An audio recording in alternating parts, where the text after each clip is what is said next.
In the White House, President Eisenhower signs the proclamation that makes Alaska's entry into the Union official, nearly 92 years after Lincoln's Secretary of State bought the territory from the Russian Tsar for $7 million. The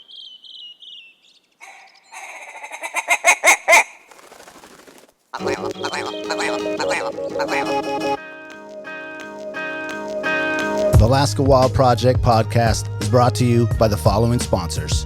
Barney's Sports Chalet, supplying hunters with the best hand-selected gear since 1963.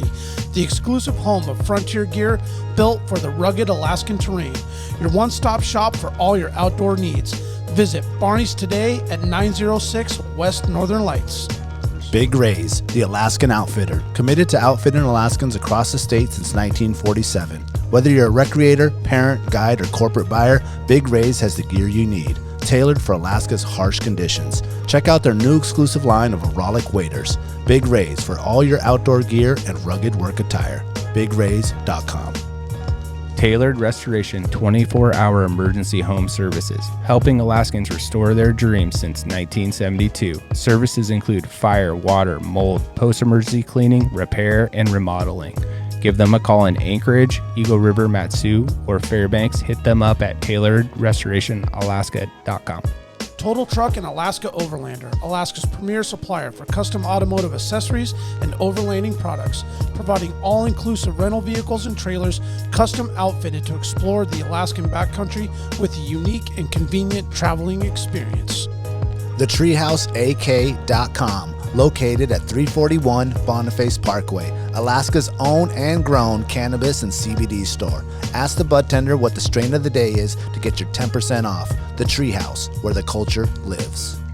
AKO Farms, located in Sitka, Alaska, built from the ground up with concentrates as their single motivation, with exclusive products such as their sugar wax, full spectrum diamond sauce carts, and more. Ask your local budtender about AKO. Marijuana has intoxicating effects and may be habit-forming and addictive. Marijuana impairs concentration, coordination, and judgment. Do not operate a vehicle or machinery under the influence. There are health risks associated with consumption of marijuana. For the use of only by adults 21 and older. Keep out of the reach of children, and marijuana should not be used by women who are pregnant or breastfeeding. The Bait Shack, located on Ship Creek upstream of the bridge. Can't miss the bright red shack. They are the go-to fishing gear rental and guide service on Ship Creek. Tight lines and fish on. Come hook into the action with them. Hit them up at thebaitshackak.com. Lawn Pro AK, Alaska's year-round professional property maintenance team. Services include weekly lawn care, custom landscaping, fertilizing, weed control, turf repair, and more. Schedule your free estimate at lawnproak.com. Alaska's OG cider company, Double Shovel, crafting gluten-free colonial-style ciders, founded as a healthier, non-inflammatory brew option. Drop by their Pop and Tap room in Anchorage off of 58th and Arctic, or visit the second location in Kodiak. Double Shovel, award-winning ciders. The Alaska chapter of Backcountry Hunters and Anglers. BHA is the voice of our Alaskan public lands, waters, and wildlife. Their goal is to uphold our hunting and fishing legacy while keeping our public lands wild. Stand up today and join BHA at backcountryhunters.org. I think so. Well, I when I went, it had to be 12 years ago, maybe. I was of legal age to drink last time I went. To where? Fly by night. Oh, Fly by Night. What about PJ's? Did you ever get to go in there? Yeah. I mean, I think I was 19, maybe. Did you ever go in there? I never made it to PJ's. Where was PJ's at? Right on Spinard, on the corner. Oh, okay. There. Now there's like some sort of housing, some sort of building. Gross. Yeah. It's all the people from PJ's and where they live now. They just stayed there. What kind of plane was it that was at the fly-by-night? Was it a Cub or? I think it was I Something think so. small. I think it had to have been a Cub tail. Cub tail. Yeah, we should probably look it up. nothing on floats. Was it on floats? No, it's just the tail and the tail dragger sticking out. I'll never I forget remember. the second year I worked for Tom Wilton, was an insurance adjuster. There it is right there.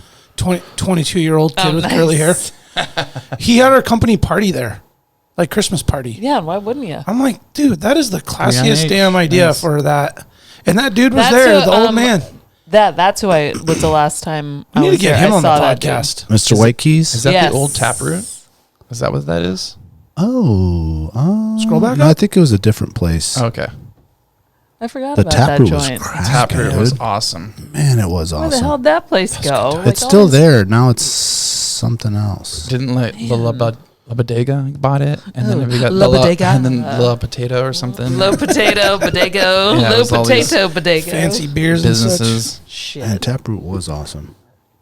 It was like a different kind of, always different kind of music and scene. Food was really good. And the food was good. And something yeah. good on like that side of town. Yeah. Yeah.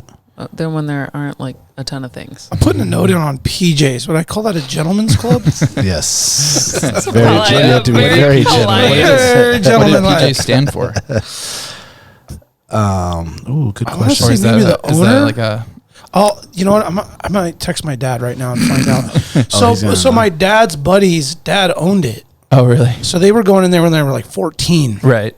So they were, preview to things way earlier than one teenage boy should ever be. And I mean everything. Oh, here's a great picture of it too. Like it shows PJs? Oh, yeah. it shows what it was and what it is now. I'm So the texting. top- Boo. I'm But no, it's texting like this Steve epic build. Fifield to ask him. That's probably What something like important for the did- community now and helpful. Yeah, right. Really Jeez. support. But we want our divey bars back. Yeah, they're I trying to don't make know. that. They're trying to make that Spinard nice. They have. Yeah. It's Compared to looking what it better. was. Yeah. It's looking a lot better. I like the raunchy old days. PJs, yeah. The carousel. I only went The in there carousel's one like super nice now, or not nice, but better. I haven't been in there in a minute. Yes, carousel's nice. We just Nicer. had lunch on a Tuesday at we did a late lunch. Somebody snort? Yeah, I did. Sorry. That was you? That's probably just like it's just like Tuesday lunch. Lunch. Did lunch on And the Carousel Tuesday. Lounge was packed. At We lunch? left the Thai joint. It must have been hot dog Tuesdays. I don't know. I was like, They don't believe in Taco Tuesdays. It's Does just anybody wiener, work in this Wiener town? Tuesdays. Winter Wednesdays. I was like, what the fuck? That should be a thing. It's like the old bar we went to this winter. Daniel, I don't think you made it. Yeah, I did. Where the Chad's old lady. birthday?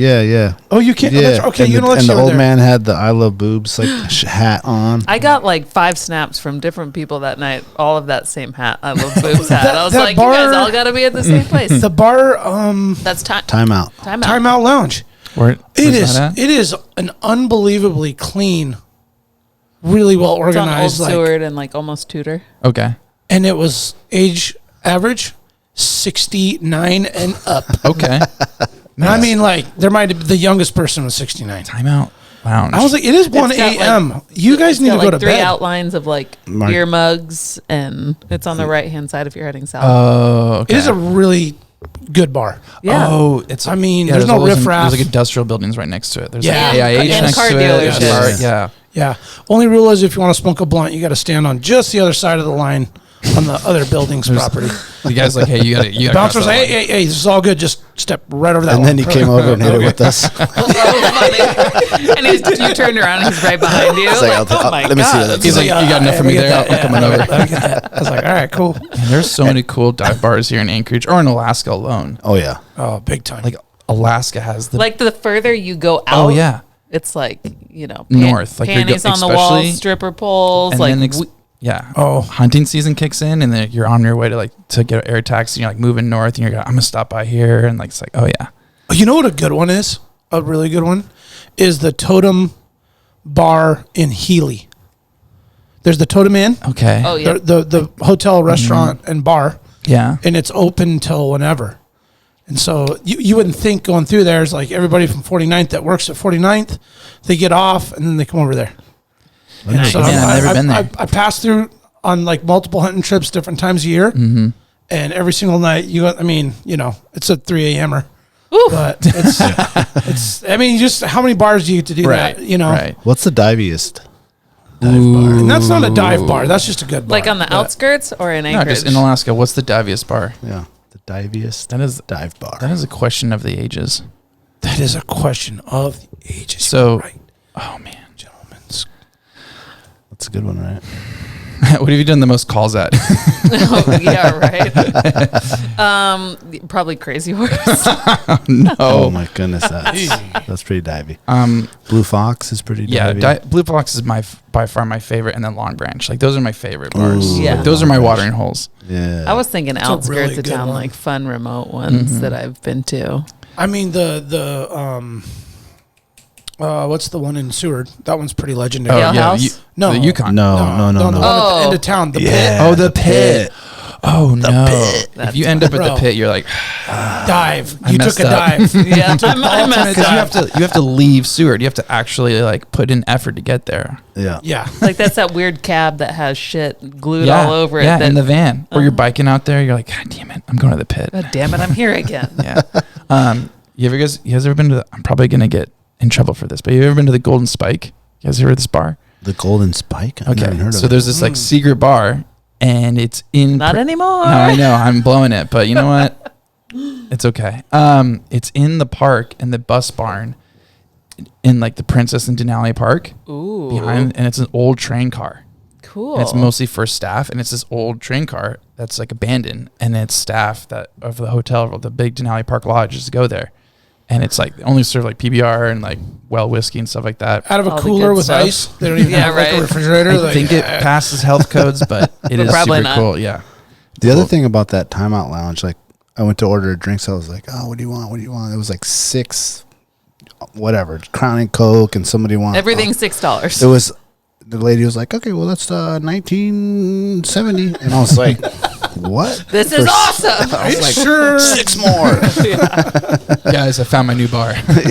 Have you guys ever stopped at that one in Chicken? Oh yes, No, in the Bloody Marys.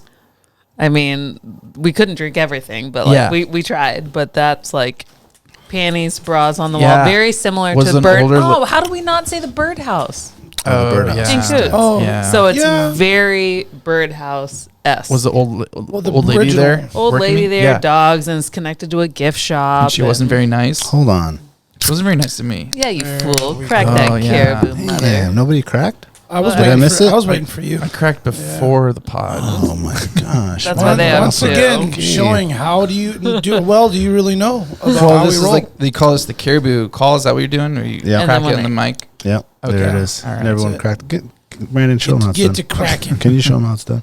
Man, the Birdhouse Uh, was the original Birdhouse was the ultimate dive, right? Like the Coots one was just like the replica, yes, Yeah. which was always like because that I burned don't- down, right?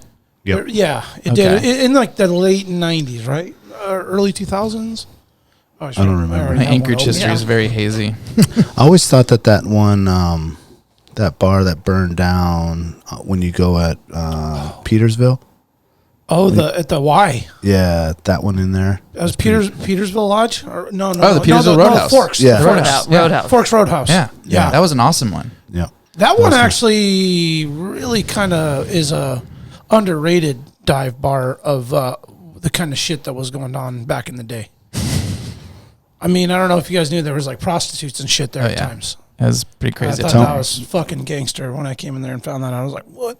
Keep going. Why are they always good? This is looking awesome. here? What was the Well, gold? these ladies are really What was nice. the gold one you were saying? The gold Gold something? Spike. Gold Gold Spike. Spike. Yeah, you can probably see if you can find it.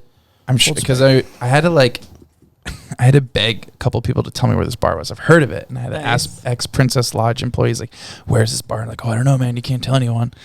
And here I it's am like on a the underground. podcast, but Oh, you're blowing it up? nah, they'll be psyched in the business. Yeah. Birdhouse. What else do we Gold have? Spike. What I else want did you say? the chicken. They're not Chicken one. What was that one called again? I don't even know. Oh, bar and chicken. I'll look it up. Real Yeah, quick. so There's it's like- probably one. It's on your way Well, to Dawson, yeah. and it's like I went with my friends on a softball tournament to Dawson one year, and we stopped by Chicken, and we had the best Bloody Marys there. But that lady is mean. Yeah. Man. Probably means she likes you. Yeah, Yeah. Is that it there? TripAdvisor. Oh no, that's Montana. TripAdvisor No, that's not it. ranks Chicken Creek Saloon, which Chicken had to be Creek where you guys Saloon. went because I Las see Vegas? underwear and bras. Oh, and go such. down TripAdvisor rates it, a little more, right there. Elias, Oh yeah. Okay. the unfriendliest place in Alaska. Oh my God, funny. Really? Did you hear that, Anybody paying Elias? attention? Anybody The most paying attention to me? Okay, so I'm not wrong. unfriendliest place in Alaska. What is? You probably walk The in you're chicken. like, can I get a crown? You're gonna get a crown and coke, and that's all you're gonna get. Yeah, Like, dude. okay. We showed up and it was like early, and we drove from Tok, and that's a long drive from here all the way to Dawson. And she was just like, I just woke up. I'm like, the door says open. Like, How dare you come in here? Yeah. Give me business. it's like, Sons no of soup for bitches. you. okay, well, I'm do gonna you give you not want us doubles to buy just these $18 Bloody Marys from me or not? So it's Chicken Creek Saloon. Yeah. What Has about to the be salty dog?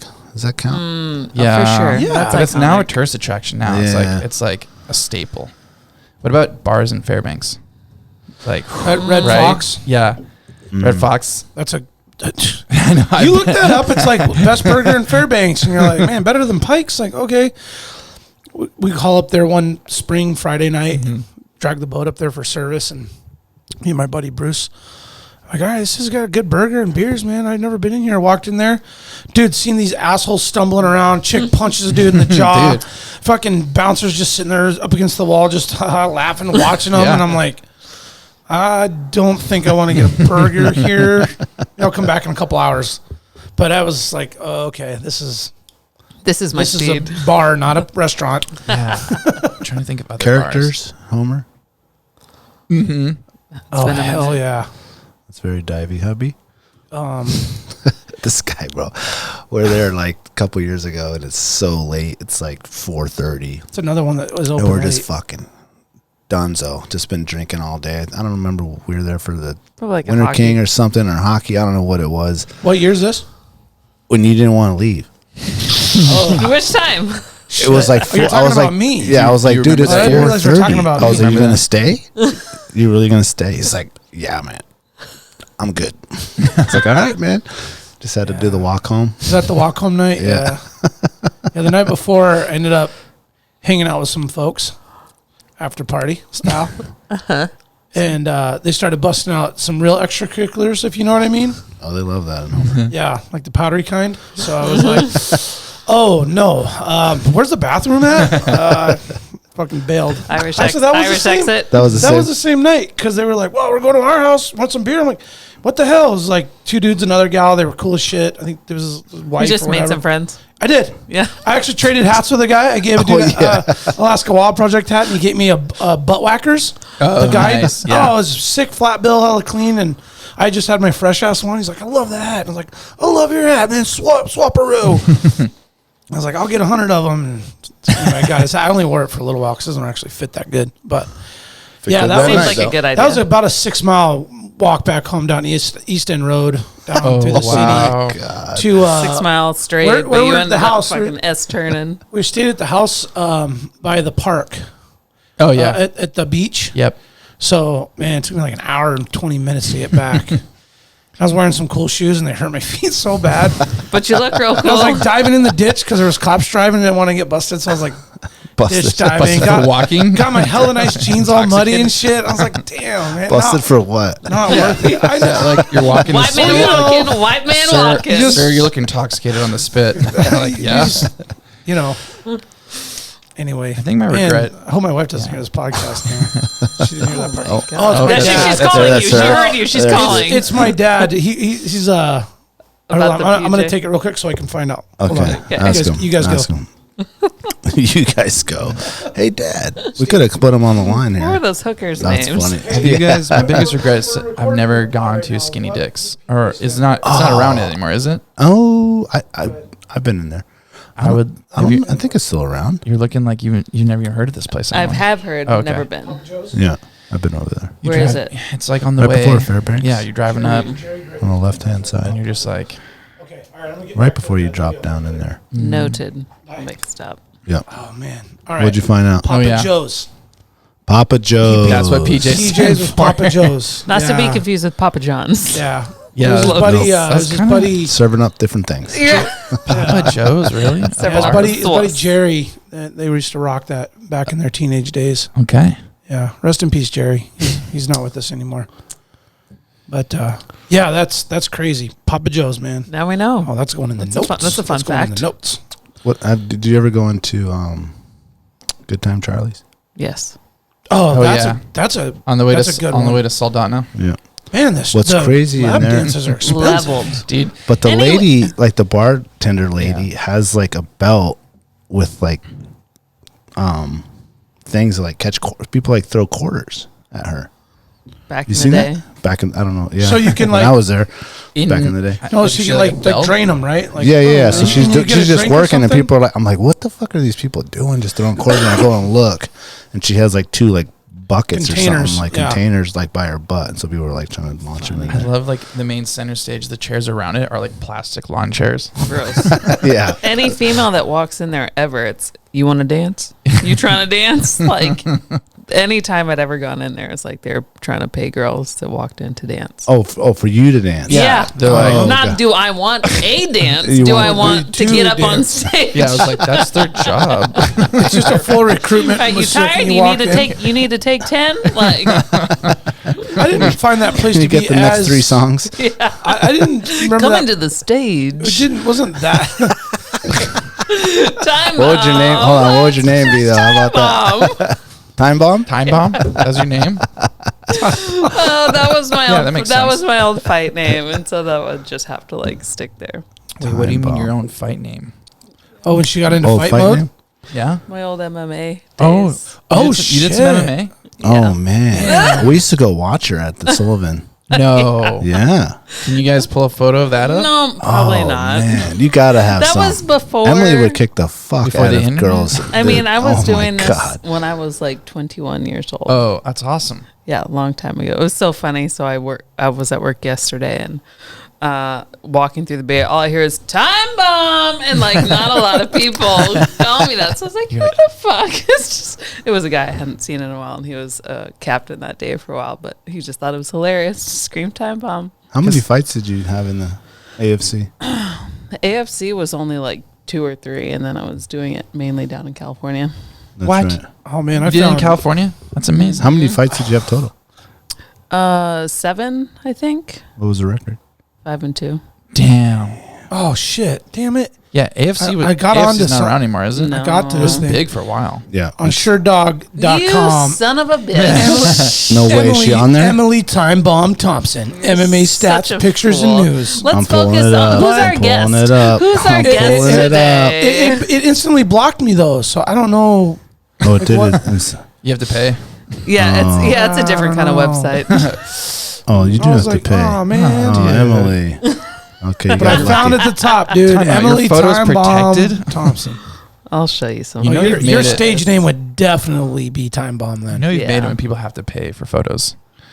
Yeah, Oh no yeah, that was shit. way back in the day. You did see she's on Western Hunter over there. We got the magazine What? over in the corner. Yeah, let me go grab it. I show up and Emily's just all over the world now. What the hell? Oh, stop it, you guys. She's a big influencer now. Oh, is this with your goat and Valdez? Oh, God, that photo was incredible. That's in It says Kodiak. it's in Kodiak. Oh, yeah, sorry. It is in Kodiak. Kodiak at the intersection of Kodiak and Upper Huffman. Technically, yeah, I got you. I need one of those. You didn't give me one of those. Down in the I just south. brought You brought a in. bunch? Okay. I just brought Oh, in a few. Damn. There we go, folks. We got a big time, What's you? big game hunter in the house. What are you doing with your hair? There is like a cornrow thing. Yeah. Is Let me that see. like so people can't pull it? Let me or- see. Yeah. Oh my goodness. Oh, like the quick photo? Let me Oh, see. let me see that. That's awesome. I gotta Damn, see look that at up your, close. You're just mugging the shit on. out of that girl. Hold on, now I'm 6 pack just just in this fucking Western ripped. Country. God. This is awesome. Okay, time out, man. You I guys, have to okay. Let's airdrop this focus to on me. who's here. Yeah. Do you have an article in here too? Okay. Damn, even the You can time have bomb, that one if you Okay. Can want. I have this copy? This is Yeah. awesome. the website that it pulls up, it does a glimpse for about 4 seconds, and it is you just like, Well, it's so funny. It's like when I was doing that, it was about to be like time there weren't any females doing it. There So- wasn't. You're right. You're right. And now, and the ones that were, they were like $1.15. So I'm not fighting them. I was fighting at like Yo, 135, look at 140. the time bomb right there. You're such a fool. Yo. Did you have like glad blonde? Ev- Did you have like blonde in the front? Yeah. whoa, yeah. whoa, whoa, do you Yeah, got so- dreads? Look how Yeah, shred- so you look can't- how No, you have little to I was. grab your Oh, hair. damn, girl. What's that? Full shred off? That was that way in. Damn. Okay. Okay. Dude, this is such a nice goat. I remember I when feel you like- sent- I remember I when you feel sent like me any photos this girl last that was year. looking across at you, like, I'm pretty sure they mentally lost. This girl, this was one of my first losses. So she fought Layla Ali. She was like a professional boxer. She had Yeah. the You wings. fought Layla Ali? A girl that fought Layla. Oh, okay, Ali. okay. So she had like the wingspan of a fucking hawk. Oh yeah, she's just long. And So that she was boxed you up. It wasn't. just It kept- wasn't kept bad. you around? Kept me away. Yeah. And that was my first loss, and that was a decision. Damn, time easy, huh? Just crushing. Easy. Surprise! It's Oh so my funny goodness. when meet people that don't know that. That's fun. What'd you use in this? What rifle? Yeah. 300. Nice. 180 grain. Is it Tika? Mm-hmm. Nice. Nice. Yeah, there's always like It's such a good rifle. there's so much like suggestions on how to kill a goat. I mean, there's obviously bow and arrow, but by rifle, Oh yeah. and it's like, yeah, I go 338, knock that fucker down. It's like, I shoot it with my 270 all day long, 6.5 Creedmoor or 300. Fucking, Yeah. I've killed one with 243. Yeah. I'm like, I feel like the consensus is the goat most likely wants to jump, Yep. so you want to anchor it. You want to put it down. And so I don't know, what is the Neck shot. it's just like definitely go Very with accurate. go with the 30 cal range somewhere. What do you Yeah, think? you don't want it to like. Yeah, you're right. You don't want it to jump, and they always want to jump. Yeah. And Yeah. they're looking all you at ever you right hear. before you're gonna get ready. He's like, he's gonna jump. Fuck Yeah. this asshole. Yeah. Whee! They're like, oh, pain. Yeah. But I'll tell you what, man. Goats are the toughest animals out there, and no other person's goat hunt is like the other. Like everyone's experience is completely different. The round they use is completely different, and the experience. Like some goats 1 round, some goats 8 rounds. Like some people had to re-rack and like. Yeah. And so to say like what's the perfect round, it's like whatever you're rock solid with shooting at a good distance too, and you can trust. And you're like, all right, I know this round in this grain, and I can rock it at 300 yards, and I know I can anchor this animal with this. That's the best one. So There it is. Good call. hate to say that it depends, but a lot of people say that. Well, it depends. Well, dude, you know? there's Always. everybody's got their preference. Totally. Do you ever guide goat, or do you just do? Yeah. You do. I've been guiding goat. This is my first year I won't be doing goat, and I'm super sad. But just Oh. way scheduling works. But I was in Kodiak when you were in Kodiak at the same time. Cool. Yeah, I've been working goat for about 10 seasons now, 10 years. Oh, no. And it's awesome. Yeah. Yeah, that's, Kodiak. That's yeah. on the top of my list. My dream, bro. I'm Oh, trying to man. get one this Well, year. I'll tell you what, Kodiak, we need you guys to come down because they're giving out 2 tags now, We should go this October. and you're getting a male and a female. You know, or What? you can get if you can take a second one, and they're asking you to take a nanny on the second Yeah. one. Wow. Oh, because But believe me, when you get one, you're like, I'm not going to do that No, again. no. I'm never doing oh, that. yeah. No way. I always thought about 2. Superstar over here. You took 2 in a year, right? Or you took 2 in 2 years? I skipped a year, I think. Yeah, but you. I drew a tag for one. Yeah. And then didn't get one the following year, and then last year. Right. Yeah. Yeah. So no, it's awesome. Goats are incredible, but the island itself, the population exploded. Really? Yeah, and so they're just everywhere. Or each Okay, we gotta year go. when you're doing these guided goat hunts, are your clients doing all the same, like fly out base camp? So the That place way. I work for is a lodge, and we're over by Larson Bay area. And then what we'll do is we'll airdrop our gear. So we'll use a transporter in Kodiak, and he'll come by, grab our gear, and then airdrop it into these bowls, and then we'll hike up there and set up the camp. And then you just stay there. Yeah. And then clients come in and out. We bring the client up with us, and then Cool. we bring the client down, and then we do a change out at the lodge, and then we go back out.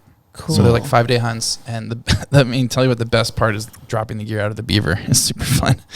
Just like, Yeah, I'll just sit in the back, and he's got this hatchback in the back, and we'll have all the gear in dry bags, and he'll be like flying right off the deck like 100 feet, and he'll be like, all right, drop, Chuck it. drop. I'm like, and he'll be like, hold, and he'll just like do another lap? Yep. Usually we can do like a camp is like 3 people, and it's like 10 bags, and usually we can do it in two circles. Yeah. that's clients that's love an efficient way to do it. Yeah, that's awesome. So then It's fun to watch. Yeah, and then we have usually it's a client, a guide, and a packer. And sometimes we'll do 2 guides, 2 clients, and 2 packers in one area, or we'll spread them out. Yeah. So we have a lot of father-son or like friends now. Oh, that's cool. So That's awesome. yeah, With that note, welcome to Alaska Wild Project episode 126. That is I correct. like that. 126. 126. Today we have Elias Holt here from Red Raven Guides. Woo! Thanks for coming in, man. yeah, I'm psyched. Yeah. Thanks for like jumping into the conversation right away too. long Super time comfortable, listener. man. I listen. I just drove the Alcan with my girlfriend. Brooke just moved up, bought a house. Oh shit! I know. So you could say things are getting pretty your woman's here now? So I was. Oh, it's over, bro. I know. It's over. I know, and I transplanted. I brought someone up to Alaska. She's like, who is this asshole? All due respect. Just kidding. And I drove the Alcan with her. We moved from, she moved from Portland up here, and we drove the Alcan, and we're like, listen to all these podcasts. Like, that's what you do. And I was like, Yeah. Emily asked me to be on this podcast, so I better, like, brush up. So I listen to a ton of you. I listen to you guys talk a lot. Right. Which That's is why you great. felt comfortable just jumping in. Yeah. Yeah, you I did, know- man. I know Like, these guys. easily. Listen to a lot of podcasts, so big time. I'm psyched that you guys have this because we don't have this in Alaska. Like this. Yeah. Right. Yeah. You guys are focusing on really cool people all over Alaska, and like it's such a cool thing to talk about. I think it's awesome. So thanks for doing this. Like, Thank we have you. a couple Thanks for other listening. I appreciate podcasts, but that. this is awesome. That's it, man. That's So- what it was designed for. Mhm. And bringing badass dudes like you in. So, yeah, thanks for taking the time, though. Oh, sweet. Appreciate it. Yeah, I know it's like the scheduling part of this is very challenging. Yeah. And the fact that we can get almost week in and week out between Tuesday and Thursday somebody to commit and get in here, and then with our schedules, it's like it feels like a miracle almost. Like but it somehow just- by the grace of God. Yeah, it does, man. And And you guys interview Tuesdays and Thursdays, is that right? It depends between Tuesday and Thursday. Oh, Try to between get there, somewhere. yeah. If we could do 2 a week, that would be really rad. And I think we'll get there. That's a one of lot these of days. cider.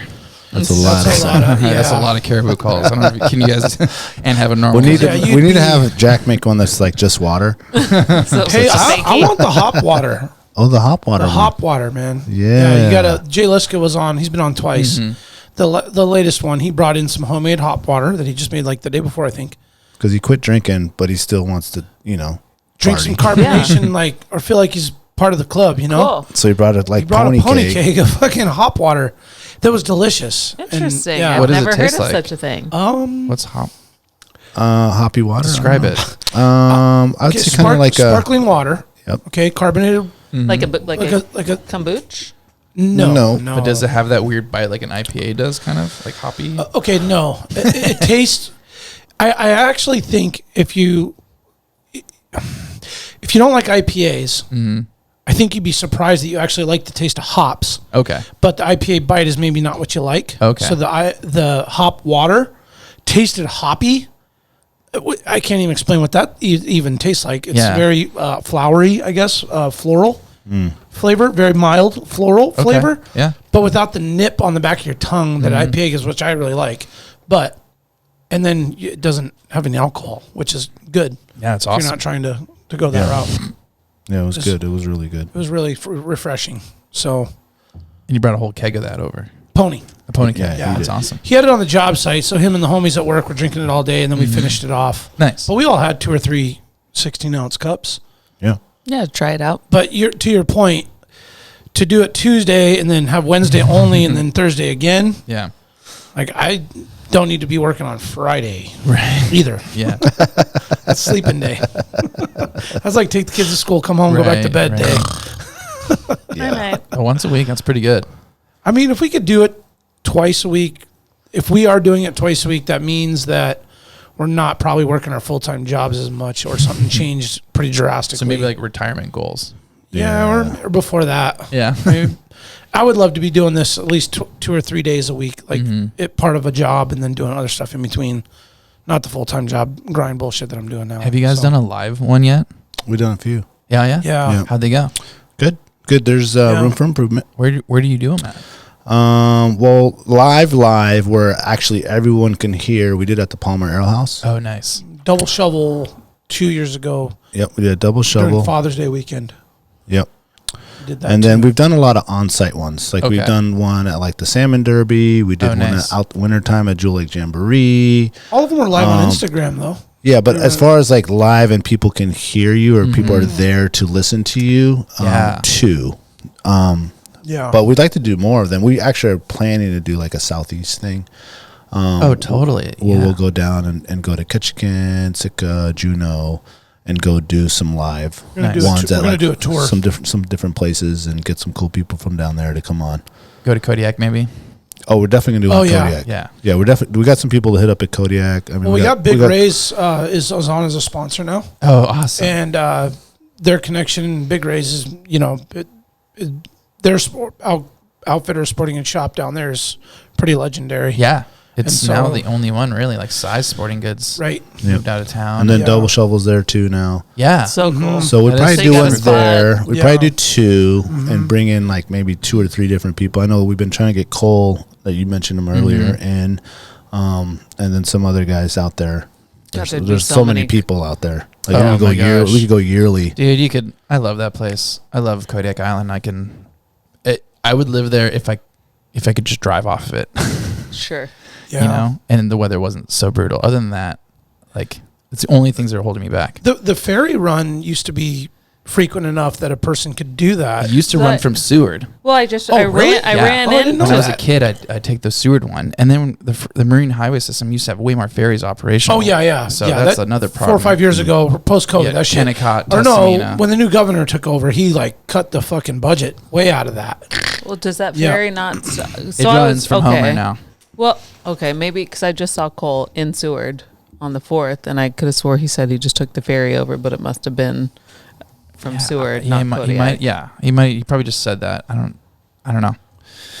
We have 2 laptops. Maybe we can find that out. Yeah. But, You went to Seward for 4th? I did. How was it? I haven't been out there since pure mayhem. Did in you the run? 20s. I did not. Did you but race? No. oh, you cheered. I saw that. I did on cheer. Instagram. Yeah, and it's so fun. Like, I love going and just supporting everybody that runs. But it's funny. It's like the girlfriend that I was with, like the faces that I was used to seeing that run that race, like they have changed very much. And it wasn't like a lot of the same people anymore, you know, like a young Like a and up younger and crowd? coming group. But what was so cool is like the top 3 finishers, you know, minus maybe, no, maybe it was all 3, minus Denali, are all like in their 40s. That's awesome. Like the top 5 are all in their 40s minus 1, and these women were just fucking crushing it. And trail was horrible. Yeah, it was super raining. Was it soupy. raining? Right? Probably lots of snow too. Still, right? Not really in the course. There was one portion, you know, so me and my girlfriend, we hiked about halfway up. So you watch the runners coming through the routes, super cool. And then we're able to traverse over and get about probably like 150-yard like view from the top, like watching them down the dump chute, down through there? the waterfall, through the rocks. Like, and it was really, really cool. That's a cool way to see it. Yeah, it's really great. So Have you ever gotta climbed hoof up there? No, Oh, never man, have. what?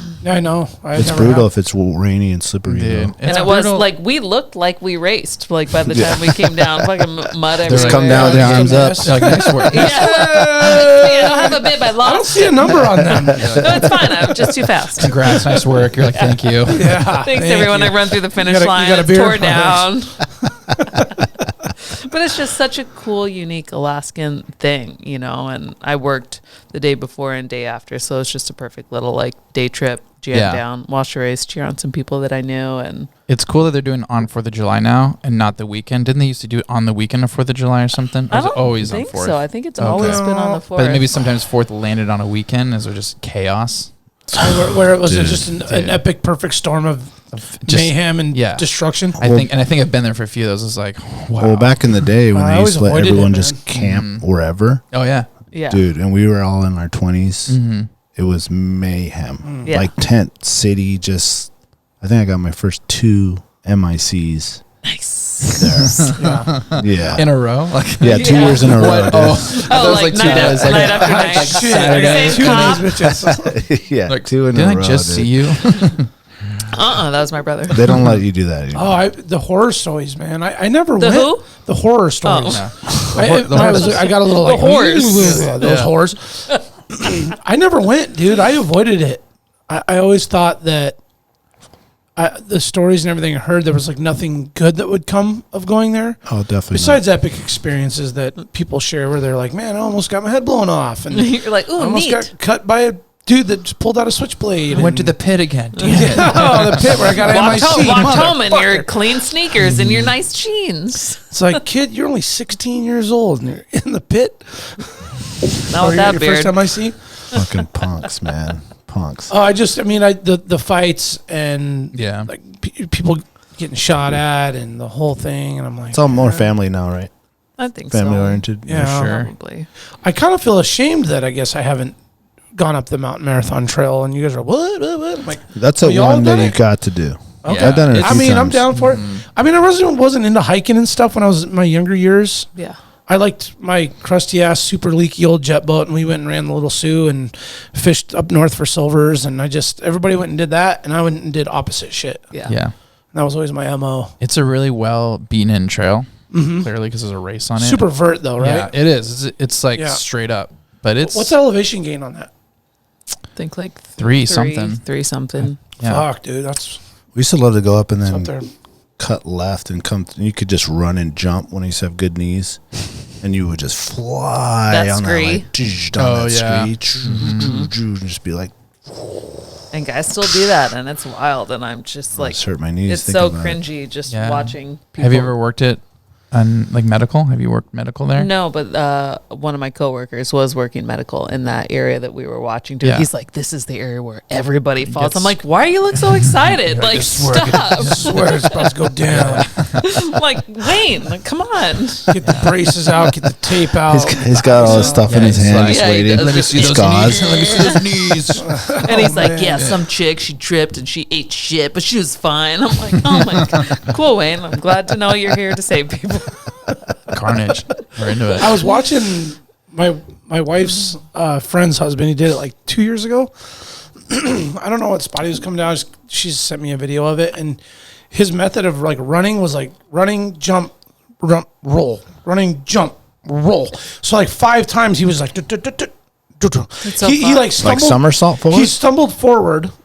Oh, yeah. So instead of like fighting it and like just Yeah. eating shit, he was just like he Barrel controlled rolling. it and rolled and got up and ran and jumped and rolled. It is very much he just a probably controlled scratched fall the whole he way probably down. fucked his back up, like scratched it, but he was controlled like, and he was just 20 That doesn't feet, seem 20 feet, 20 efficient. feet. Yeah. But he was in the scree or in the shale, Yeah. and he lost it, but he just controlled these like. I mean, you could. He probably I used to made time fly doing that. as a teenager. I mean, like insane. Like Like Jordan. yeah, Got it. yeah. My tongue was out.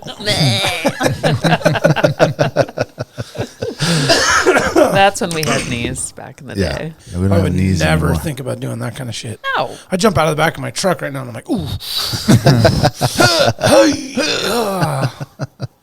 Oh, man.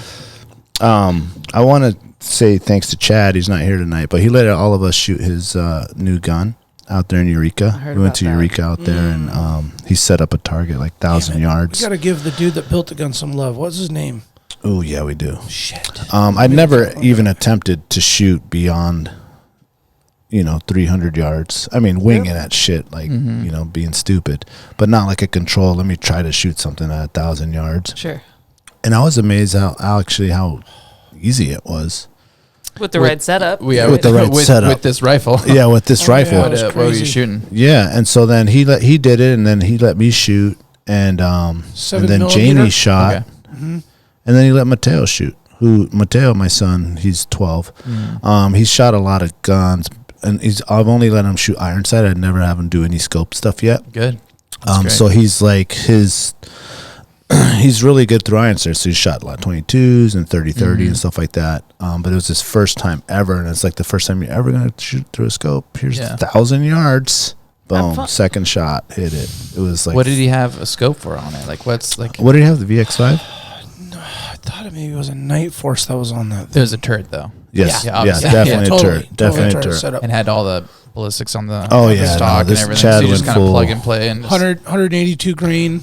So basically, Chad shot, had it all like ready and dialed, Zapped, and and then then let us shoot. yeah, enjoy. Yeah, which Yeah. was really cool. Well, What's the wind really cool change, is to though, see when between because the shots. he had his spotting scope set up with the camera, so you'd hear the person shoot, And then like and 5 then you'd minutes see later. it hit. Yeah, It was pretty much. delayed. Yeah, and then Yeah. you see it hit, Major and we'd be like, ding. "Yeah, you hit it," and then it'd be like, "Ding," you know what I'm saying? Like there it is. Yeah. So I wild. actually shot, and you came over. Somebody was like, "High five!" Ha ha! Ting! I was like, "Oh, there it is." Little delayed. Wait Well, for it it. has to hit the plate, bing, and then bounce back all the way 1,000 yards back across the valley to us. So you see it instantly through the spotting scope, and then You have to wait for the sound. you got to wait for it to come all the way back. Yeah, Yeah, it's I've pretty never cool shot shit. that far. That's that's I crazy. haven't shot 500 yards ever. And that was, it took me my third shot. And the wind was howling right to left. Oh, it was howling. So Daniel was shot before me. He was off. It was like a 2x2 plate, rectangular vertical kind of, and so or 2x. It was longer than wide. I don't remember. Anyway, he was aiming to the center and then far left edge, and then I went like 3 inches off of it left, and then I was ping, ping. I was hitting it just because we were compensating for that wind all the way across. But oh yeah, there's a photo of it. It's very cool. You can actually see the plate if you zoom.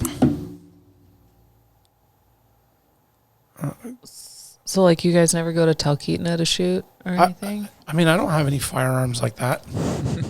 I'm blue collar. I got like Weatherby know, Vanguards but, like, and like Ruger you know. fucking 308s and shit. I don't. Man, we ain't shooting that far. They got stuff I'm- at 6 and Yeah, I had it. I've never had a hard on for the long range shooting. No. To be honest. Me either, but after doing that, I was like, man, that's actually it was fun. Yeah, and his rifle's not crazy expensive either. that's so crazy. Like, I just can't imagine like having an animal in the scope and the crosshairs at like 1,000 yards and be like, "Yep, I'm gonna kill that." I don't think that happens a lot, but a lot of people do show up being like, "Hey, I'm good at 5, I'm good at 6," and you're like, "Cool, we're not doing that." That's great. Yeah. That's awesome. He's like, "I've been shooting at 8 all day, you know, since back home." I was like, "We're Yeah. not doing that." The furthest I ever had a client shoot was 5, and it worked out. But I will never. He shot good I'll never do that again. Yeah. because Well- just so much room for error. Oh, Yeah, and the ram was like just above the summit, and Ugh. we were in this like gully, and we were just pinned down. He was looking right at us. We had nowhere to go, and This was like a Hail Mary. yeah, he was like, I feel solid. I'm ready to good. Dude was a machinist. He like built his rifle. That's pretty neat. It was, wow. and he was just like, I'm ready to go. And this was my first sheep ever guiding. Oh my God. So all these things happen at once. Yeah, and my mentor and other guide, who's the registered guide in the area, he's like down below watching this all happen from the tent. And and so I'm like, I want this to happen really bad. And so we connected. He shoots one, he's too high, and then the second one he hits, it connects it, drops it right there. But Oof. I was like, That time between the first and the second. yeah. probably And if just you like winged it and it went up and over, and so I got back after we got it, like hiking up a mountain at 500 yards is a long ways. Yeah. And then, hell yeah. you know, get in the ram, dressed it, came down, and, you know, my mentor, he's like, don't you ever do that again. It's like, I learned my lesson. So, Yeah. So, and like, that being the first one, that's totally. pretty wild. Yeah, I was like, Well, you learned. I did. Yeah. Yeah. And we got a beautiful ram, but it was like, yeah, Give you a little pucker. absolutely. I'll never do that again. So when you're guiding a client, Mhm. you trying to get them within 300 or Yeah, less? I kind of made my thing now. It's like 300 or less. If it's Okay. over 3, it just really depends the situation. Mm-hmm. But like a good guide and a good hunter and a good client, like we can get closer. And we'll do everything we can to do that. Mhm. That's part of the job. Yeah. Yeah, and I feel like that's what you're supposed to do. And the animal Right. deserves it. Yeah. It deserves your absolute hardest work and your like all dedication. So for it to be like, oh, it's at 6, you know, here's the wind, here all that, and do all these doohickeys and then zap it, it's like that doesn't feel right. Yeah. So- Yeah. Like I said, I don't have really a hard on for that. No. I mean, if I was like, hey, I shot this, moose at 850 yards. Okay, cool. He's still the same moose at 222 yards or 100 yards or 89 yards, Yeah. Yeah. And if you've ever shot a moose really close, it's actually way cooler, dude. it's so cool. Up close and personal. I feel like it's always going to be cooler to some. shoot Yeah, something like up it's just close. way better. I mean, obviously there's going to be some scenarios where that's as close as you're going to get. Totally. Like, there's no cover, there's no this, Yeah. there's no that. Yeah. But I was on a conversation with Chad about this because I'm like, well, you probably never shoot anything at 1,000. He's like, well, now that I know I can. I'm like, well, yeah, okay. What I meant by that is that there has to be so many stars align to okay. That's funny. Yeah, That's the name of your article. well, yeah. I mean, Is it really? Yeah. Oh, Yeah. the stars aligned. Yeah, it all worked out. Oh, you're funny. Well, but it's so true. Well, so you can have the wind and your range and your gun, and it all lines up in your shooting skills, and like you can shoot the target at 1,000 yards. But you have to look at the recovery. Oh yeah. You shoot a moose in 10 or 12 foot alders, and then he goes down on a hillside that doesn't have a lot of features.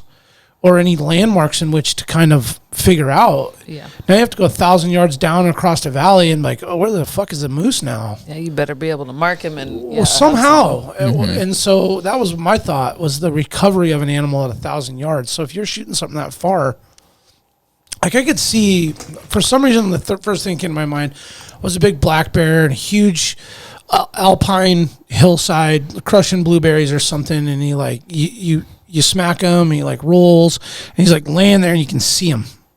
You're like, all right, cool, got him. He's down, he's anchored. Okay, now we're gonna make the hour hike down and get up and get to him and find him.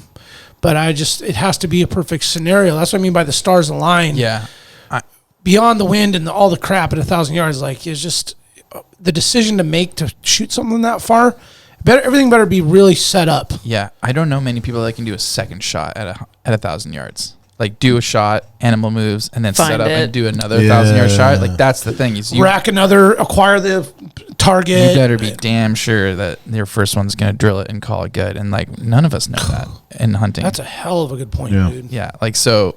There's no way. Really good point. Like your round that you're shooting the 7mm. Like how much setup was it to get this thing going? I did find it for 1,000 yards. Yeah, I mean, he was on it pretty quick. I think his second shot, he was on it. Okay. But I don't know how much work he did before. Tripod. Probably a shit ton. Yeah, tripod or rest or anything like that, or like. Yeah, no, he was in stuff. prone and he had his bipod on there. Bipod, yeah, there was a bipod on there. But it was like a beautiful, perfect day. I want to see the 7 mm and there's like PRC. no trees, there's no nothing, you know. Yeah. So you're just like I shooting could straight see him shooting a caribou, that same shot there, because you're going to see that thing come open down. country. It's not going. It's not going to nowhere to hide. That's a big target, bigger-ish. Yeah, not yeah, as big as that's a like moose. I would be okay with that in that area. Yeah, Oh. big caribou, low wind, big bull. Yeah, a caribou walking and traversing that hill exactly where the target was, and like the size of the kill zone. And then, although, you know, he had like a shot, okay, adjust, a shot, okay, adjust. So you can't really do that on an animal unless you miss. Well, sometimes and you know where on you those missed. caribou, you can. They're just like, oh, what was that? But I mean, just you're not always going to get a second chance. That's true. You know what I mean, and know where to correct and all that.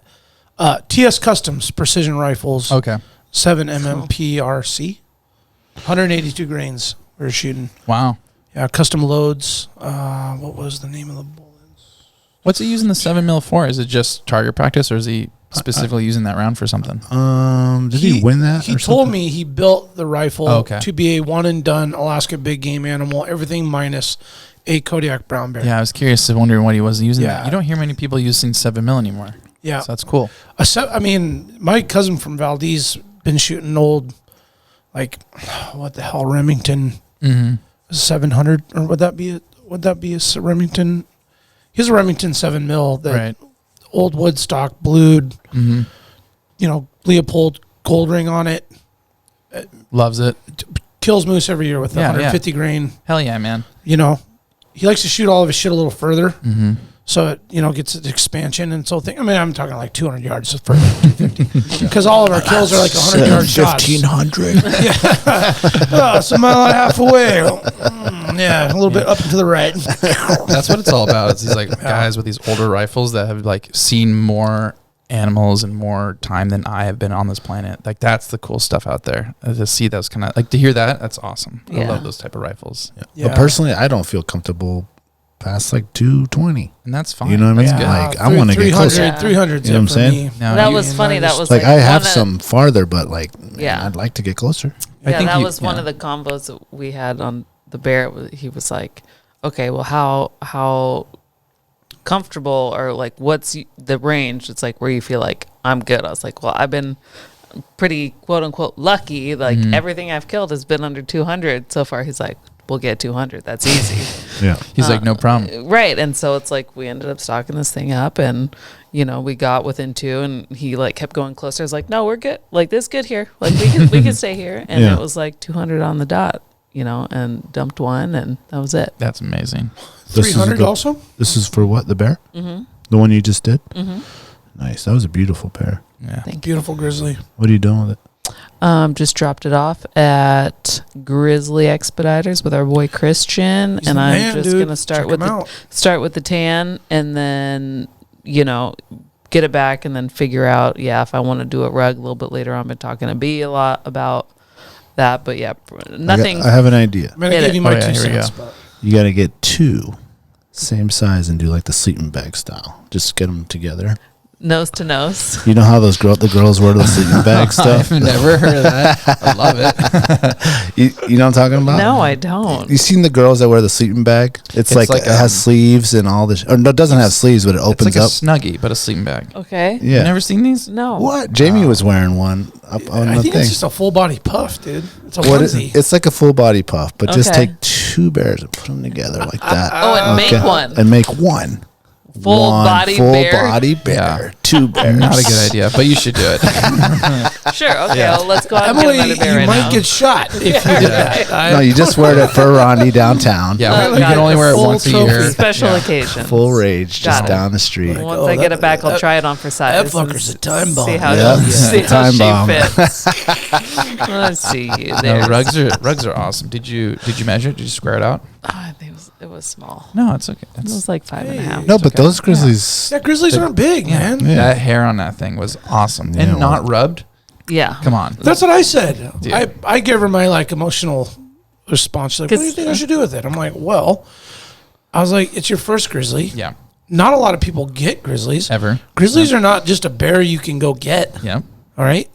Brown bears are by the coast and around fish, and you're going to see more brown bears. But Yeah. a true grizzly in Alaska is something, if you ask any guide Yep. or taxidermist, you're like, oh, you don't just like go out and get grizzlies all the time. No. But when you do, you get 2. No. And most of the time, it feels like when you go hunting for them, you don't get them. It's when you're moose hunting or caribou hunting, it's like a byproduct of your hunt, and Sure. you get one by luck, Yep.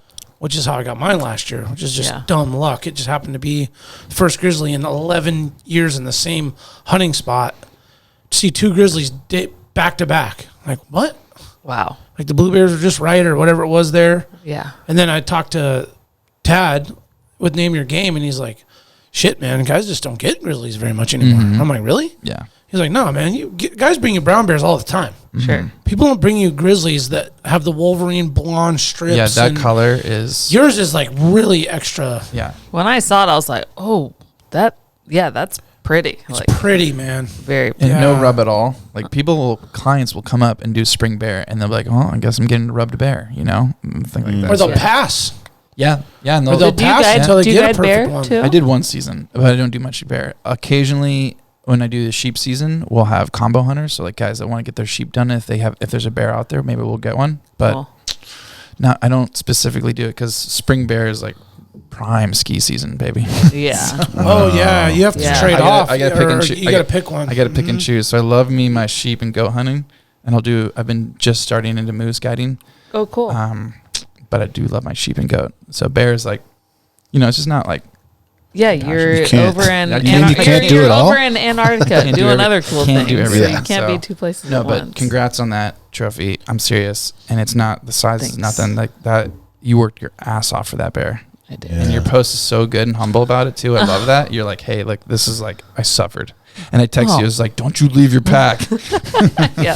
That was funny. That's what we talked about earlier. It's like, it's never a good idea to leave your pack. And what did we do? We left our pack. no and then, way. Never do that. With the stock? dude. yeah. Yeah, that's what Fuck. I know. But to go on I the have a- post and say that, like, hey, I left my pack behind, I was like, Yeah. Dude, I have the once in the Brooks. We were sheep hunting. No. I have my pack. Remember with Cisco, and it was, I didn't leave way my the pack 'cause fuck I packed down, 2 packs. and I had to go way the fuck back up Yeah. to go get it because we weren't going back that way. It was No. a fucking nightmare. Yeah, it's brutal. And it's like, everybody knows. But Everybody then knows. you get in the scenario, there's the animal. He grabs the his heat of bow. the I moment. grab my rifle. And it's like, Let's let's go. stalk this thing. And it's like, oh shit, we're going back in. Another mile. Oh fuck. We just added So 8 fast. more miles onto our 21 mile total of a day. And now I'm thirsty. 21 miles. 21 bugs. miles That's in insane. one day. We stumbled back to the truck. It was like 12:45, 1 in the morning. Probably I like wonder why. Did you even eat or went right to bed? no. Adrenaline was pumping. We ate and then drove for like 2 hours. Oh, wow. Like, God. but it was like probably 30 minutes, like where neither of us like said a word. Yeah. Oh, sure. You're like both kind of like, I was like, I need to get fucking food in my system. I need to get these boots off my feet and out of these soggy ass clothes and away from these bugs. you were the bugs bad. Yeah. Did you guys have cold beers, though? I had a box of white wine and dude. cinnamon whiskey. I mean, that's better than just nothing. Yeah, So, I'll yes. the whiskey, the white wine. I mean, After that's a bear hunt, what are no, you doing? that's not How what do you I. not? How do you not have a cool, like a Yeti with In ice that sweet blocks, truck? with freaking ice cold fucking I ciders? had already drank them like days before. You know, I was already checked out, and then we saw a bear, and I was like, "Oh shit!" Yeah, okay. That's yeah. why I kept the wine. Yep. So Okay, all right. adrenaline was pumping, Fair and it enough. was just I brought a bug zapper, which like initially he laughed at me for bringing that, but to Yeah. clear out the truck and to clear out the tent when Oh, we yeah. were camped by the truck, it Like saved the paddle? like zip, what sizzle pop. You don't even have to wave it; you just hold it, and they're like, You just hold it, but it's like the way it's wired, it won't like sizzle two at once because it's like in the crosshairs. So it was just that saved our ass clearing out the truck because anytime you'd open the door, it was like 50 mosquitoes inside, and they were on you like nobody's business. Dude, what are we And gonna do? This summer's been interesting. You're just gonna fucking head net it like a lunch lady, and I'm bringing a head net. I've heard I'm bringing a head net. so many, like is it like a vanilla extract is something No, like there's no garlic trick. is No, something. no, no, I'm not no, trying to no. hear none of it. No, I don't. Right. Rub yarrow in your face. I've heard that. I'm like, dude, get out of here. Yeah, I don't Yeah. know. You gotta. You gotta- breathe that freaking carbon Yeah. dioxide, Monoxide. carbon monoxide, Yeah. and If you they're breathe, like, if you breathe, they will come. here they Yeah. come. You have to hold your breath. That's the So only he way. hit the deep. Like we both went through. Both of us went through our small bottles of Yeah. Thermocell. no, like the The orange bottle, the bug orange stuff. bottle of Yeah. deep. His Oh, was the a little that- fucking 100. his Yeah. was 100 with the and 100%. mine was like Melts your Gore-Tex. 70. It Yeah, that did. shit's like- Sprayed it and it melted the Yep. sleeve on his rain Yep. jacket. Do He's not like, put "The that. fuck?" Yeah. To my first ever Alaska Wild Project hat, I was like, I'm just spraying my hat. That's it. Wrong. It was all bleh. Yeah, it melts to your face and your eyeball. I was like, We're like, well, we've got fucking cancer. sting. Yeah, it's like cancer or bug bites. Yeah. I'll take I've been- cancer. I'll take cancer. I'll take cancer. take We're it. like, we would not wish this upon. Well, we would wish it upon our worst enemy. Like that's how you torture somebody. Mm-hmm. Tie him, that'd be tie him to a tree, fucked. Yeah. naked. Oh my Water God. bowling. Oh, right like there. Bamboo under the nails. Oh my No, God. mosquitoes. I know. It Wow. could kill somebody. We had like phantom itching and like PTSD for like a week. Well, Yeah. you feel the Auditory too. Like you're. Did Yeah. I hear a bug? Oh, yeah, or the if you ever been really bad bugs, and you lay down at night and you feel the, but it's not happening. Yeah, it's hallucin. It's just like your muscle memory from your Phantom. skin is like phantom bites. yeah. Phantom bites. Phantom bites. That's a real condition. You heard it Right. here. Look it up. Phantom Well, bites. my response was, the grizzly is not something everybody gets. It's a rare trophy. And to me, the trophy is in the eye of the beholder. It's not the actual 70-inch moose, the 40-inch ram. It's the story. It's the events that took place to harvest a wild animal in the great outdoors and the bush in Alaska. And I feel like that in itself is just a tremendous challenge and effort. So to me, I thought to myself, I know what you went through to get the animal when you said you left your pack and you had to do the double up. And I'm like, oh my God, that sucks. And they didn't even haul out meat. So they just did a hide and a skull, thank God. If you're hauling out meat, it would have been like tenfold because you both would have been 40 mile super day. heavy. Oh yeah. Cool. And I'm like, I think even though it's only a 5.5 foot bear, that doesn't matter. It's a beautiful specimen of a grizzly. And it needs to be on the wall so that when you walk in and you see your the pride that you feel when you see your beautiful critters that have this story about them. What you Like the should goat. ask homie is And- if you can mount like 50 mosquitoes around it. Yeah, Put that that'd on be the cool. base of it. Like, can you make it seem? No, It's you're just yeah. a photo of you under the rug on their wall, just holding the paw, and you got your head net on. Yep. It's that was probably like the hardest scenario I've ever put my body through, and I've put my body through some pretty like horrendous things. And Thank God you're in shape. You're like a fighter well, and a firefighter. When I explained it to shit. some of my girlfriends who like don't hunt, and then I put that on it. I'm like, this is like one of the harder things I've ever put my body through. Then they're like, are you fucking kidding me? Then they kind of get it because they know I'm a little bit psycho. And so I was also looking for like, I'm looking at the dude I'm with, and I'm like, is this hard for you? Like, like I think the elements made it hard for him, like the mosquitoes, the torrential downpour, all that. But like his body, he was fine. So I'm like, God, this psycho. But I'm Sounds like a good hunting partner. Right. And I'm like, what in the hell did I get myself into here? I just thought it was going to be like, okay, we're not going that far. It's going to be fine. Yeah, but you earned that thing. And that's how it is. Like you earn it, and then that bear will be immortal forever. Yeah. Which is the cool concept. Yeah. Is like this bear like would maybe just like passed away, went back to the earth, all that stuff. But this bear now lives with you, and it's immortal. And that story was with you forever. And that's why we do this stuff. Yeah. Not because it's like a 10-footer or anything like that. And come every for Rondi. And you can make the bear suit thing like the bear suit thing that he's got a big boner for. I'm just like, got a thing for bear chicks in bear suits or what? Shoot, come on, Alexia. We'll be right back. We'll take a quick break.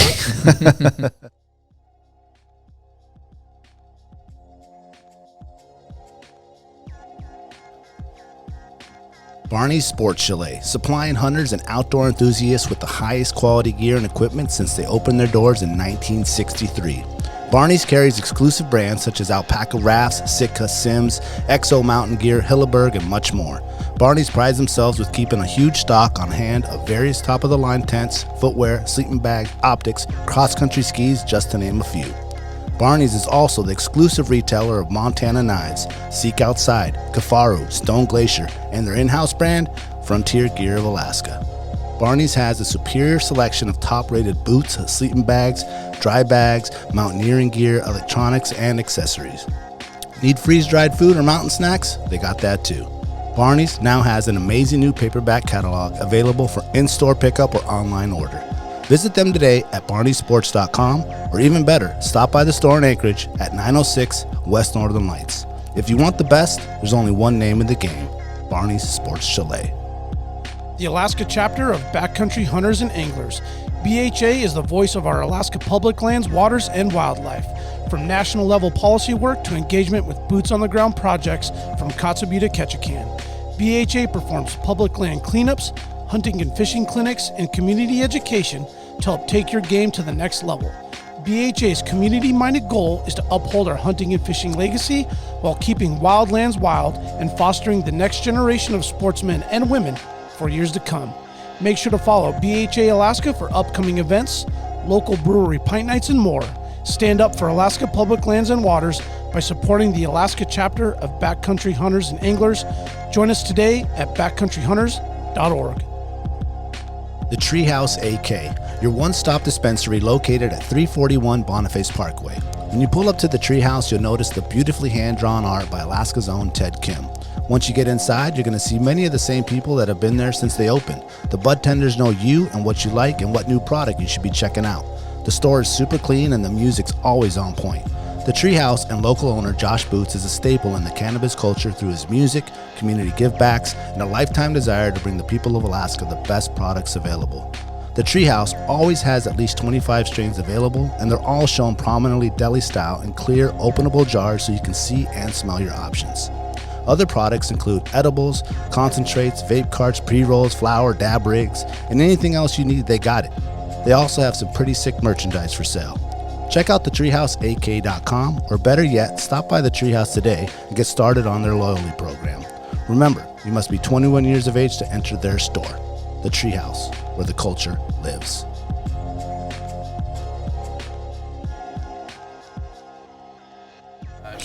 All right, welcome back to the show.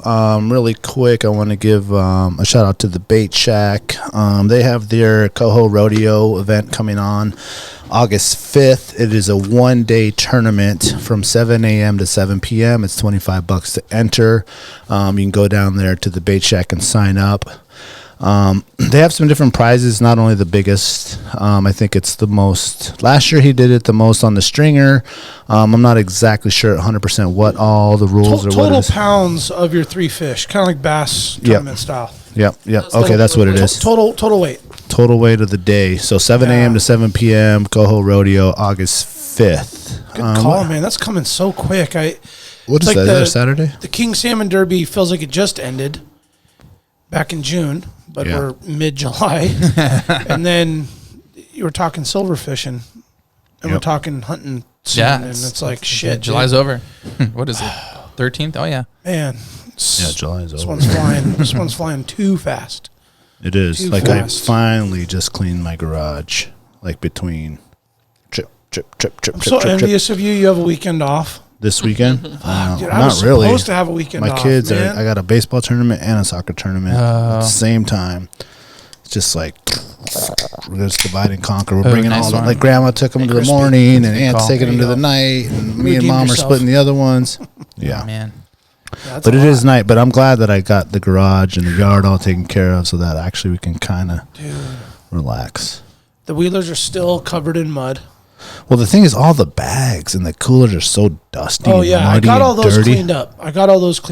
Yeah. Did you just leave everything in the bags and just spray them off with your garden hose? It's Yes, the best move. but not at first. I mean, put them all in the garage and then pull them all out and spray them all let them dry. Yeah, that is the move. Yeah, don't like unpack them then clean the dry bag. No. Just leave them fully stuffed.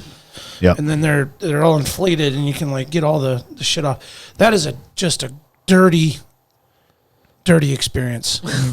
Four-wheeling? Camping for like a 3-nighter. Well, we went to To Eureka, Eureka. and it was dry and dusty and just muddy, and so everything is just caked and just dusted. And Do you have like a pressure washer or like a way to make your hose? yeah, I got like a thing that has a jet, Okay. which works well with the bags and getting the initial stuff on the 4-wheeler. But then I got to take the thing to Mountain View Car Wash and make it clean. Yeah. I didn't. Like I that just. drive through. I normally do that, and I just didn't. Actually, my neighbor's out of town. And he's like, "Hey, B, I'm going out of town. Watch my place. Feel free to park in the garage." And threw my 24-foot trailer right in his garage on the other night and just left nice. it. So my shit's just all muddy, just dripping on his driveway. I gotta get that cleaned up in the morning. But yeah, I was looking forward to that this weekend. And then Eric's like, "Let's go to the Sound." I'm like, How's the weather looking? "It looks good tomorrow." Looks good. This weekend looks good. It's rainy Really? Saturday. Oh, really? Rainy, but like flat. Okay. Yeah, seas are good. Oh, actually, no, I take that back. He said the wind's coming out of the south, so there's going to be rollers. We're going to be out in the Sound, Oh, okay. south of Montague area. So tomorrow's epic. So we're going to leave early, Yeah. fish. We have a camp already set up that's been out there for like a month. So we're going to camp there tomorrow night, Saturday morning, tear it down, and just come home. Man, I've never been to Montague and I want to go so bad. Oh, it's pretty sick, man. Yeah, it's nice. Dude, There's some critters on that thing, yeah. too. You do some blacktail? Yeah, Yeah. and bears. Oh, yeah. Nice. Apparently, Yeah, there's like you don't tons of see 'em sea much, trash on there too, isn't there? Like on There the is. south side of the island because of Uh-huh. the Tons, dude. probably Weird. cool stuff though. Like sea trash is cool. The I think most, already all the good stuff been picked. yeah, after the No good shoes or anything like that from No more- Crocs, no- no flip flops, Yeah, and no Crocs. more Yeti That's coolers. or might find a buoy or a basketball. yeah, here but like and one of there. those glass balls. Oh yeah, Oh, Japanese that's ones? that's hard to Yeah. find. Yeah, So Japan had that epic earthquake Right. and tsunami, and that brought a lot of trash through the tide cycles That's so crazy. through that area. But I mean, if you go around the front, it's a lot. Yeah. I mean, you see blue and I know they red pay and people to yellow go down and- and like clean it up too. Yeah. Like there's like sanders that are like dedicated Oh, for the really? summer to like clean it. Cool. Oh, that's Stuff like that, cool. which is kind of a cool job. yeah. yeah, that would be dope. Let's get Rough into your out there. cool job, Okay. Red Raven Guide. Yeah.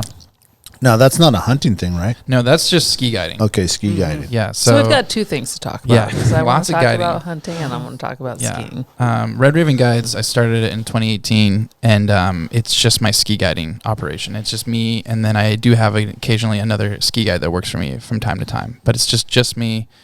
And in the last couple of years, it's just like super booked, super busy. Been amazing. I love skiing, and I grew up in Talkeetna, and so like skiing was like not like downhill skiing, but like that's what we did. It was just skied. Yeah, I used to That was ski your to time. school and stuff like that, and so, and yeah, There's a huge market for right now. The ski guiding, as you guys know, we have tons of heli skiing as well. So I work for a couple operations as well, heli ski guiding, and So you just like sub through them, like that's separate. Yeah, I have a clientele list that's really cool and great, and I only do private guiding. I don't do like group guiding where I like invite all the people. I only do private guiding, and mostly my niche is Alaska, Japan, and then Antarctica. And I work for another company in Antarctica, but the Alaska and Japan is my trips. So Wow. Oh, wow. Yep. So you'll bring your clients and like go do a heli operation or backcountry touring. Yeah, Like you do or- offer it all. Yeah, or I'll work for a heli operation as well. Like sometimes if I'm dead or something like that, or I pre-book, I'm like, hey, I'm gonna work for this company for a few weeks, and then I'll have some clients like, hey, we want to come and do like 2 days of ski touring, and then we want to do some days of heli. Can we make that happen? And I was like, yeah, no problem. I work for a few operations that do that. So Cool. Oh, so you can get That's get cool them that you can be connected. fluid like that and do that. Is there several other people that do that as well? there are a few now, but there's not that many that have their own operations or their own permits and stuff like Okay. that. So state land permits, I don't know if you guys are familiar, but state park permits are really easy to get, or not, or easier to get. Anyone can get them commercially, but like what the key is having federal permits. Okay. So I'm one of the only operators. A few other ones have permits for like Turnagain Arm, like and the Turnagain Pass and stuff like that. Okay. In the Forest Service, and so like myself, and then the Alaska Guide Collective, which is 3 other really good ski guides: Joe Stock, Elliot Gaddy, and Nick D'Alessio, awesome guys. They're ski guides, and they have permits for the area. And then also, I don't know if you guys do you know Mike Welch, Emily? Sounds familiar. Mike Welch. He owns Sundog Ski Guides, and he's like him and a couple other people too, and they own federal permit for the Turnagain Pass area, and so that's a really juicy permit to have. How's that that? area. How is that? That process.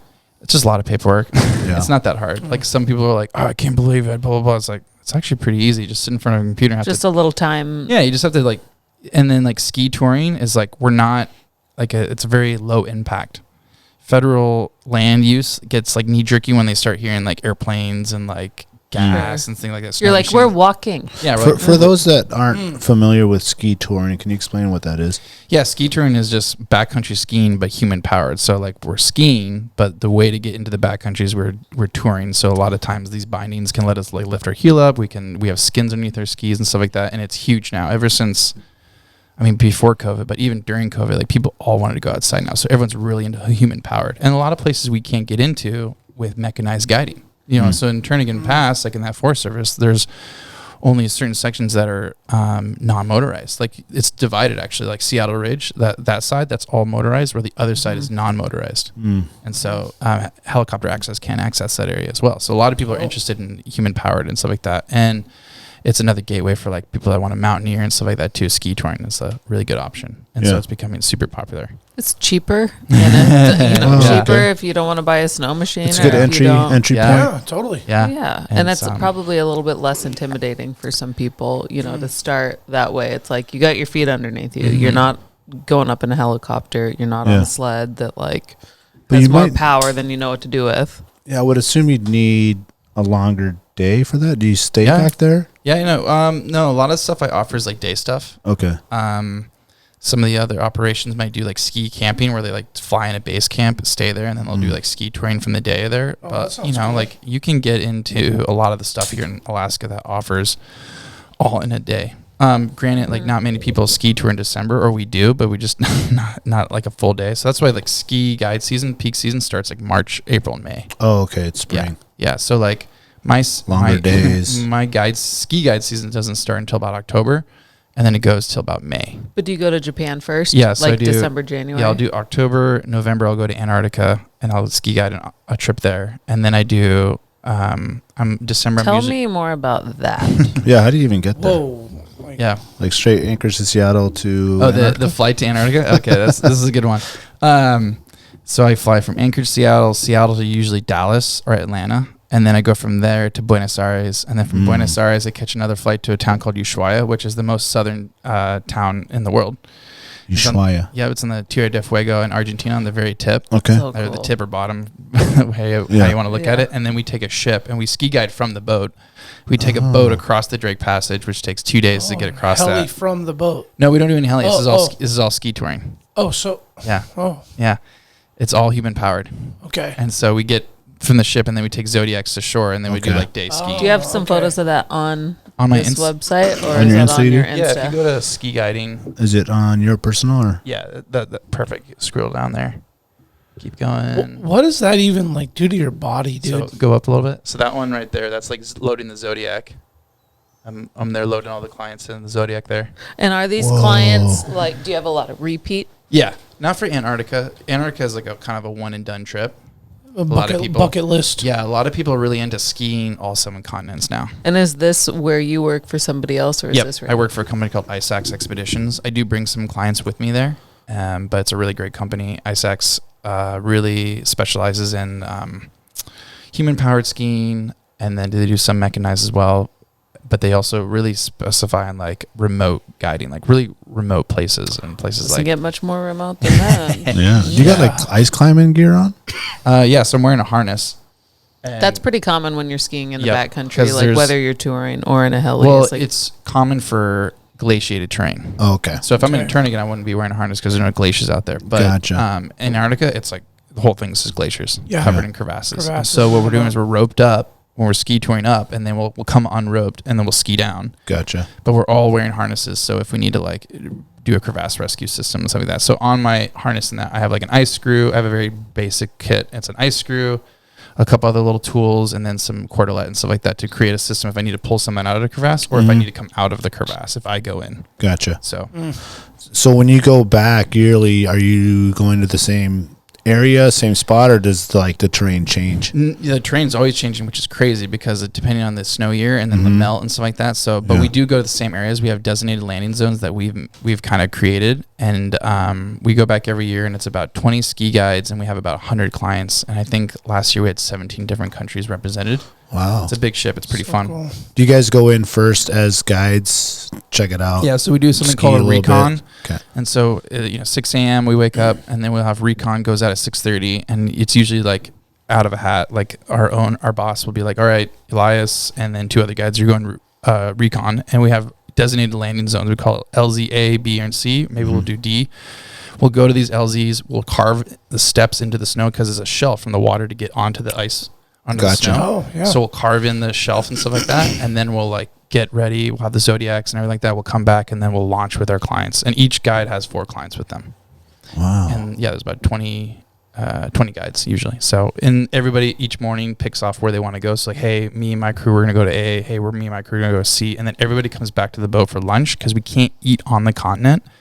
Because we're part of the Antarctica treaty. Like there's a whole tourism treaty that goes to Antarctica. wow. There's like Is ships that and stuff for like that. trash reasons? Yeah, something we like want that? to preserve Keep it it. pure. Yeah, so we can't eat on the continent at all. We can drink water and that's it. Wow. And so we got to come in for lunch, have lunch, and then we go back for an afternoon ski as well.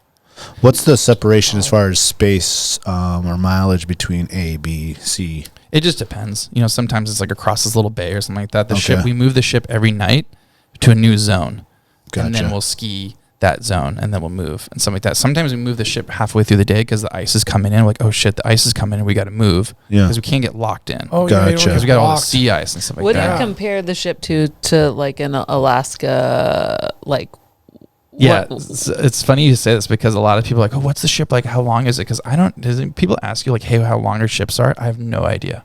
I have no reference point. I mean, compared to like a yeah. motorhome. No, they're like, hey, what's the size of that thing? I'm like, I have no idea. So I'm like, oh, it's like the Tustamina. There you go. I think And it's like all a of you guys are 60 like- footer. We gotcha. And all of you guys Yeah. are like, oh yeah, totally. Okay. Totally. Yeah. Is there a picture of it on here? Oh yeah, you can type up. Not on the show. Maybe if you keep scrolling. I don't know.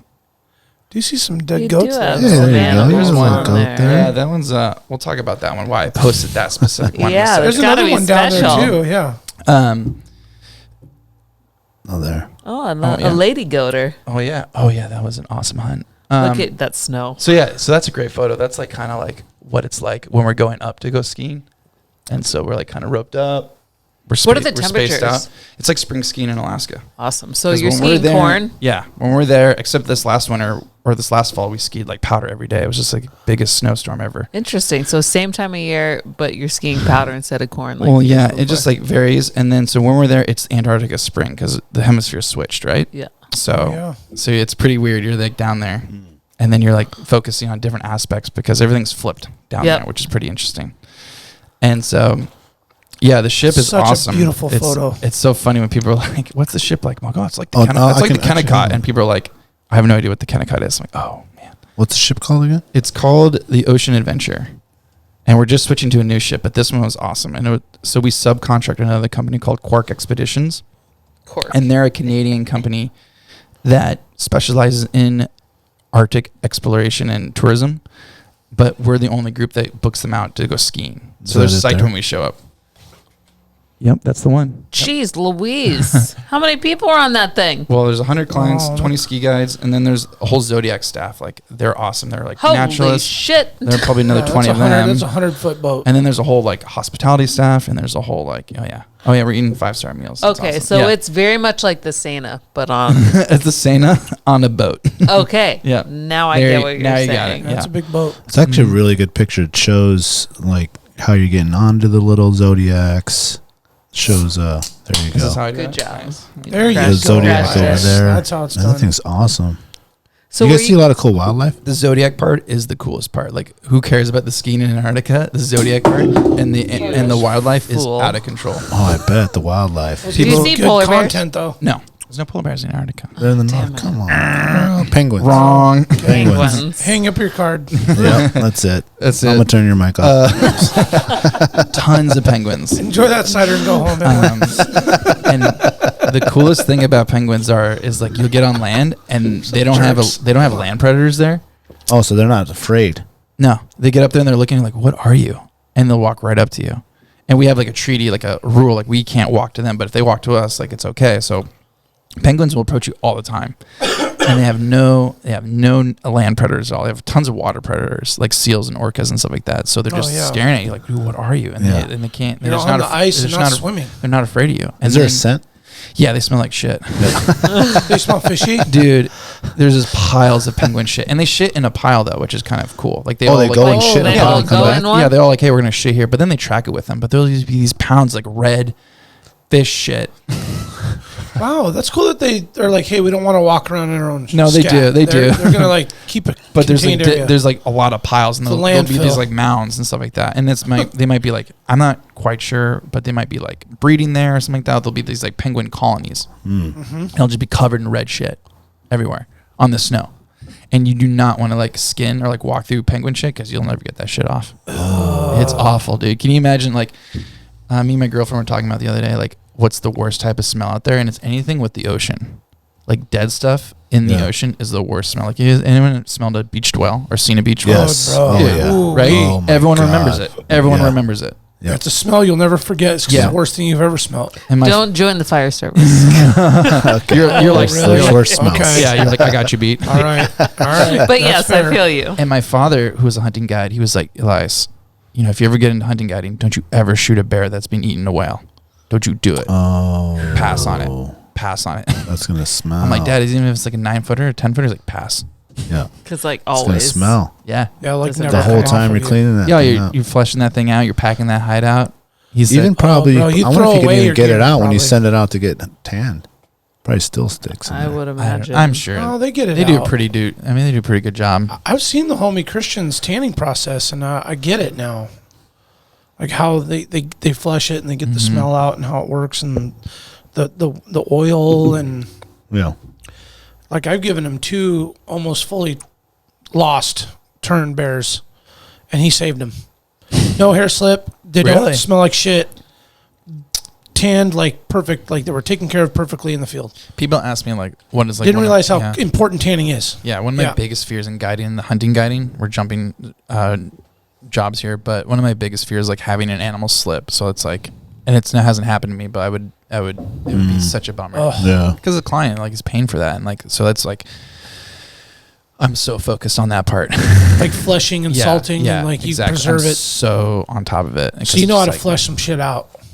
Yeah, in the field. I'm not like the master flesher out there, but that's part of your job. If you're paying for a guide, like he should be a good flesher or have some You flush it on the kill site or pack it back, or it just pack it back. depends. And Depending then probably where we're at. like when you're waiting to get yeah, if we're picked waiting, up. definitely and- that's a time. If you're waiting, Where there's dead time. yeah, you're fleshing. Sometimes For sheep, we fly in with our bags of salt and we'll leave them at the strip. Smart. And then we'll salt them right there and get it ready. And then they go in the freezer right away. Yeah. Because some of these clients are taking their hides with them. You know, we'll do transfer possession and they'll take their hide with them, and because they have a taxidermist that they want. Oh, okay. And Gotcha. But I'm sure there's probably a lag time in between, For you know, sure. where they really don't For know sure. what to do, and Yeah. they're traveling who knows how far. Yeah, that's why there's some really good expediters here in Anchorage that will handle that. So yeah, that's a whole nother realm that I have no desire to work in. That's an intense, you know. Yeah. You're married to it. Yeah. You know, when guys bring you a bunch of bears and they're just in your shop rotting, you have to get them done. Yeah. There's no like, just Yeah. get Wait to till that tomorrow. later. Yeah, that's and it's an artwork, you know, and so people like expect you to be like, you paying top dollar for this taxidermy work, and you owe it to that animal too to like treat it right. Right. You know, it does not need to be Yeah. like pushed into a corner.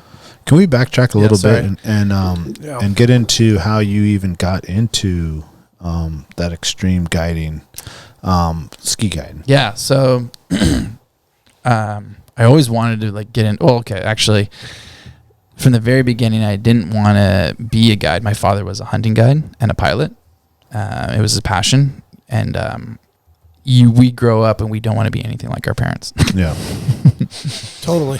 And it wasn't so much I didn't want to do it, but this was just a life that I was already a part of. So I wanted to go try something else. And so I like tried my hand in like going to school out of state, looking into graphic design and things like that. I wanted to create like music band posters and like album covers and like cool graphic design stuff like that. Yeah. And then all my friends in those classes were like, "Hey, I got a sweet intern job at like Whole Foods. I'm making mayo cover jar labels." It's like, I don't know if this is Ooh, extreme. I love mayo. and then I don't know if you guys ever went out of state for school, but like there's just this calling, like gotta go home. Oh, gotta yeah. go home. I had that. Yeah. Happens Get to me all the of them. fuck Yeah. out of here. And then some people don't, and like, you know, more power to you, but you gotta leave. To know. You gotta Yes. leave to know what you've got.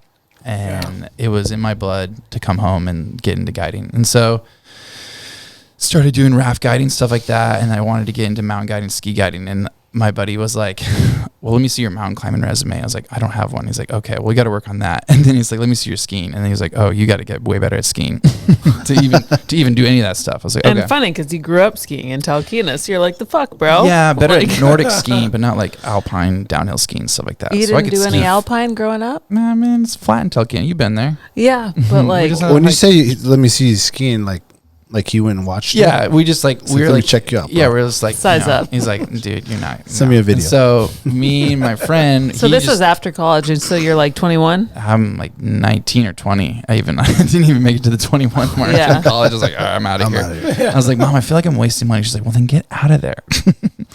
Come home." I was like, "All right, I'm coming home." And so I moved to Girdwood with a buddy who just got out of school as well. We were raft guiding all summer. And so we just focused on skiing. And I was like, I want to ski every day. And so I got a job as a ski instructor.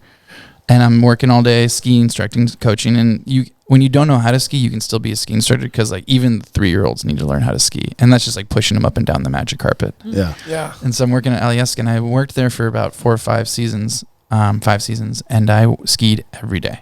And I think that's the first time I met Yeah, you. yeah. We have a mutual Marty. friend that like we had became a client of mine. It was super fun teaching them. But I would ski every day, and then I'd ski every night skiing every day. That was I worked like your just personal. on the mountain. every day. I was skiing every day. I would ski all the holidays. I'd work every day. Like I didn't see my family. I'd maybe come down once or twice. I'd just ski every single day. With like with the goal to like improve. Be better and be a ski guide and be a mountain guide and just like get into it. Just keep. What? So who was the person that was like, I need to see you ski? Was that like a mentor-ish that you had kind of like? Not showing you really, the but it ropes? was more just like somebody, like, so I applied to this company in Talkeetna, Alaska Mountaineering School. I was like, "Hey, do you guys look for any guides?" And they're like, "Well," What do you got? they were like, "Let me see your climbing resume." I was like, "I don't even know what a climbing resume is." Never heard of her. Well, what is that? Well, a climbing resume is like, To be a ski guide, you need a climbing resume? no, I wanted to be a mountain guide. Oh, okay, gotcha. And so, but skiing was a really important component of it. But I wanted to be a mountain guide. And a climbing resume is something like, it would be like your hunting resume. You'd show all these things that you've completed. So like I've climbed all these things, all these either routes or grades or something like that. And so it's super funny. So then I started taking courses through Alaska Mountaineering School, which is in Talkeetna. And one of the main companies that teach climbing, and they do Denali expeditions and stuff like that. A lot of expedition guiding. So I started taking their courses, and then also taking their scholarships. So I was working on that climbing component while I was also doing my skiing component in Girdwood. So I'd work in the winter on Girdwood, and then I'd come home to Tilkeen in the summers and raft guide. And then what rivers were you rafting? Chuli and yeah, just the Chilitna, the Tilkeen, and the Susitna, just like very classic, you know, like tourist stuff. Yeah. You know, rafting. Probably fun. Still though. fun, though. Oh yeah, it was awesome. Sure. Yeah. So you do like Know them well and you do 2 Chilitnas back to back, and that'd be a good solid paycheck for the day, and then come home and rage all night in the riverbed and do it again. Exactly. Hell yes. Go to the Fairview, which is another great dive there bar. we go. Dude, The Fairview. How did we not get the Fairview in there, man? Ooh, we Because I'm trying to think of where to put it. Because it's not even a dive bar. It's its own bar. Yeah, right. It's It's its bar. own category. You're right. You're right. It is. So so I'm just skiing a ton in Girdwood, skiing, and then I'm like, okay, well, I need to like finally make the hop to the ski guide world. And so what you do in that world is there's a couple routes, and so I was like really focused on heli skiing at the time. I was like, I want to be a heli ski guide, and I felt pretty bomber in my skiing. I could ski any run or anywhere in Girdwood or in the backcountry. I started doing more backcountry, but not a ton. And so I sent a resume to Valdez Heli Ski Guides, and they were like, yeah, come on over and be a fueler, or like what we call ground guides. Okay. So a lot of these operations have ground guides, and these are guys that are fueling, or they'll ski techs, and they're also tail guides sometimes. Like if there's an extra seat, and I think, Emily, you had one of the situations where you had like a guide training with your recent trip. Yeah. So that's kind of what I used to do. So I was skiing with the same outfit that he's just referring to. And we had a girl that was like in training, was with us during the day. There was 3 of us that were paying, but the 4th seat, she was a tail guide. Okay, if there's room, they're going to send her to so get they some brought quality her. They brought her time. along, and then some of the time she would sit in the front seat and like picking our lines and making the decisions that the lead guide Gotcha. would make. yeah. Oh, That's cool. a great way to do it. Yeah. Yeah. Getting real-time training. Yeah. Yeah. Oh, that's the dope. only way to get that training is to be in it and doing it. Yeah, and it's so repetitive. You have to experience it and be doing it. Yeah, so I did that for 3 years. So I do like that season wouldn't start until like February, and that would go well through the ski season. So like February to like end of April. So I did that for 3 years, and then I was like, well, I need to. At Valdez Heli Ski Guides, there just wasn't much room for me to like take a full guide position. Like I also needed to do my job. Like you can't like hire somebody and be like, fueling and ski tech and doing all that work, and then be like, oh, hey, I want to go learn to do this. Like you can teach me, but I still need to do my job. I also was doing the dispatch part too. So I needed to go somewhere to get a full-time guide job. So I sent a resume to an Australian company in Japan that was looking for ski touring guides. So specifically just human-powered ski guiding, and then also resort access. And I was just like, Hail Mary, let's do it. I sent it in, and they're like, yeah, come on over. And I was like, okay, here we go. Wow. Yeah. And that was your first time going to Japan? Yeah. And that was about 7 years ago now, 6 or 7 years ago. And so I went over there. A super cool company. It was an Australian/Japanese company, because in Japan you can't just have a company. You have to have a Japanese co-owner. So it was like a co-owner, an Australian and a Japanese guy owning this company. And I was ski guiding there, and it was really cool. It was a lot of Australian ski guides, New Zealand ski guides, some Japanese, and then there's me. You should do that with Alaska. What's that? You have to be an Alaskan. Yeah. That's right. a company. Yeah. Yeah. They should. That would be nice. Yeah. So I was like one of the piece. only Americans and one of the only Alaskans, and they're just like, it was a really cool experience. And so I was in the North Island, Hokkaido, and it just gets nailed with snow. Like if you guys think we see snow, you guys don't even like that place is. They call it hammered. Japow for a reason. Yeah, that place gets Japow. hammered. Wow. Because it gets hammered 'Cause of the by rain. the Kamchatka, like all the Russian Siberia, like storms that come through and just nails the island. These big cold storms come in, warm actually, and then cool off over the Sea of Japan, and they just boom land on North Island and the main island too, but just crush them. I want to pull up a North quick Island. map of Japan and Yeah. show us. Yeah, this North Island part, it's actually huge too. And so like it's a farming island. Like everyone's there mostly is farmers. Like Sapporo is a pretty big city though, which but all these farmers, they become snow removers in the winter. Like that's their job. Awesome. Can you imagine Just to push it around and You're make just- shit functional. your just full-time job is just moving snow around. This place That's is on like the north. North Island of Japan called Hokkaido. Oh, Okay, so the where is top, it up there? Mhm, Top, yep. top. Right there, that very it's like that top big. top. It's that big one right up there. Big guy. There? Oh, No, the whole big- thing. The big, Oh, big, gotcha, yeah, gotcha. The thing. whole thing. Yeah, Oh, that's okay, an gotcha, gotcha. Oh, it is an island. Yeah. Ah. Yeah. Okay, cool. And I didn't so realize there's that like wasn't connected. that place is like littered with ski resorts. They got really big into skiing in the 80s, and then I think their economy crashed pretty hard. Japan's like in the late 80s, early 90s. And so there's a lot of abandoned resorts across the island. So we would use these like cool abandoned areas to go skiing. And then also the resorts alone have what we call side country access. And so side country access, you'll hear this term in the lower 48, is where you can access the country, the mountains from the resort, but it's uncontrolled. Like there's no ski patrollers. They're not bombing things. And so there's like the signs that say like, hey, if you go out, you're at your own risk and stuff like that. And so you need a guide. You need a ski guide. So that's kind of what I did. Is I was guide people that were like, maybe the resort's totally smashed out. Like there's no more fresh POW. I would go with powder. In case no one knows what POW means. That'd be a really good story. I would go out of the gate in side country with them. And then we loop back and get the chairlift to go back up again. Oh, okay. And gotcha. so like, one day we'd go one place and then one day we'd go another place, and we'll have these stations areas and stuff like that. And sometimes I worked for that company for about 3 years, and I would like go from town to town with these clients. I'd have like a whole group of clients. Like, me and another ski guide would have maybe 10 clients, and we'd go from place to place and kind of just do like a Japan tour. Because you're going there for the skiing, but the culture alone is incredible. Oh, yeah. Oh, Yeah. I bet, dude. I mean, can you imagine ramen every night? Oh, man. I mean, we have ramen for lunch, sushi for dinner, and then the onsens. The whole place is covered with natural hot springs. So we're onsening every night, and then we're So skiing. hot tubbing, eating healthy. Yeah. What's It's it? sake. What's it called? Onsen. Onsen. Yeah. Which is like How do you spell that? Onsen.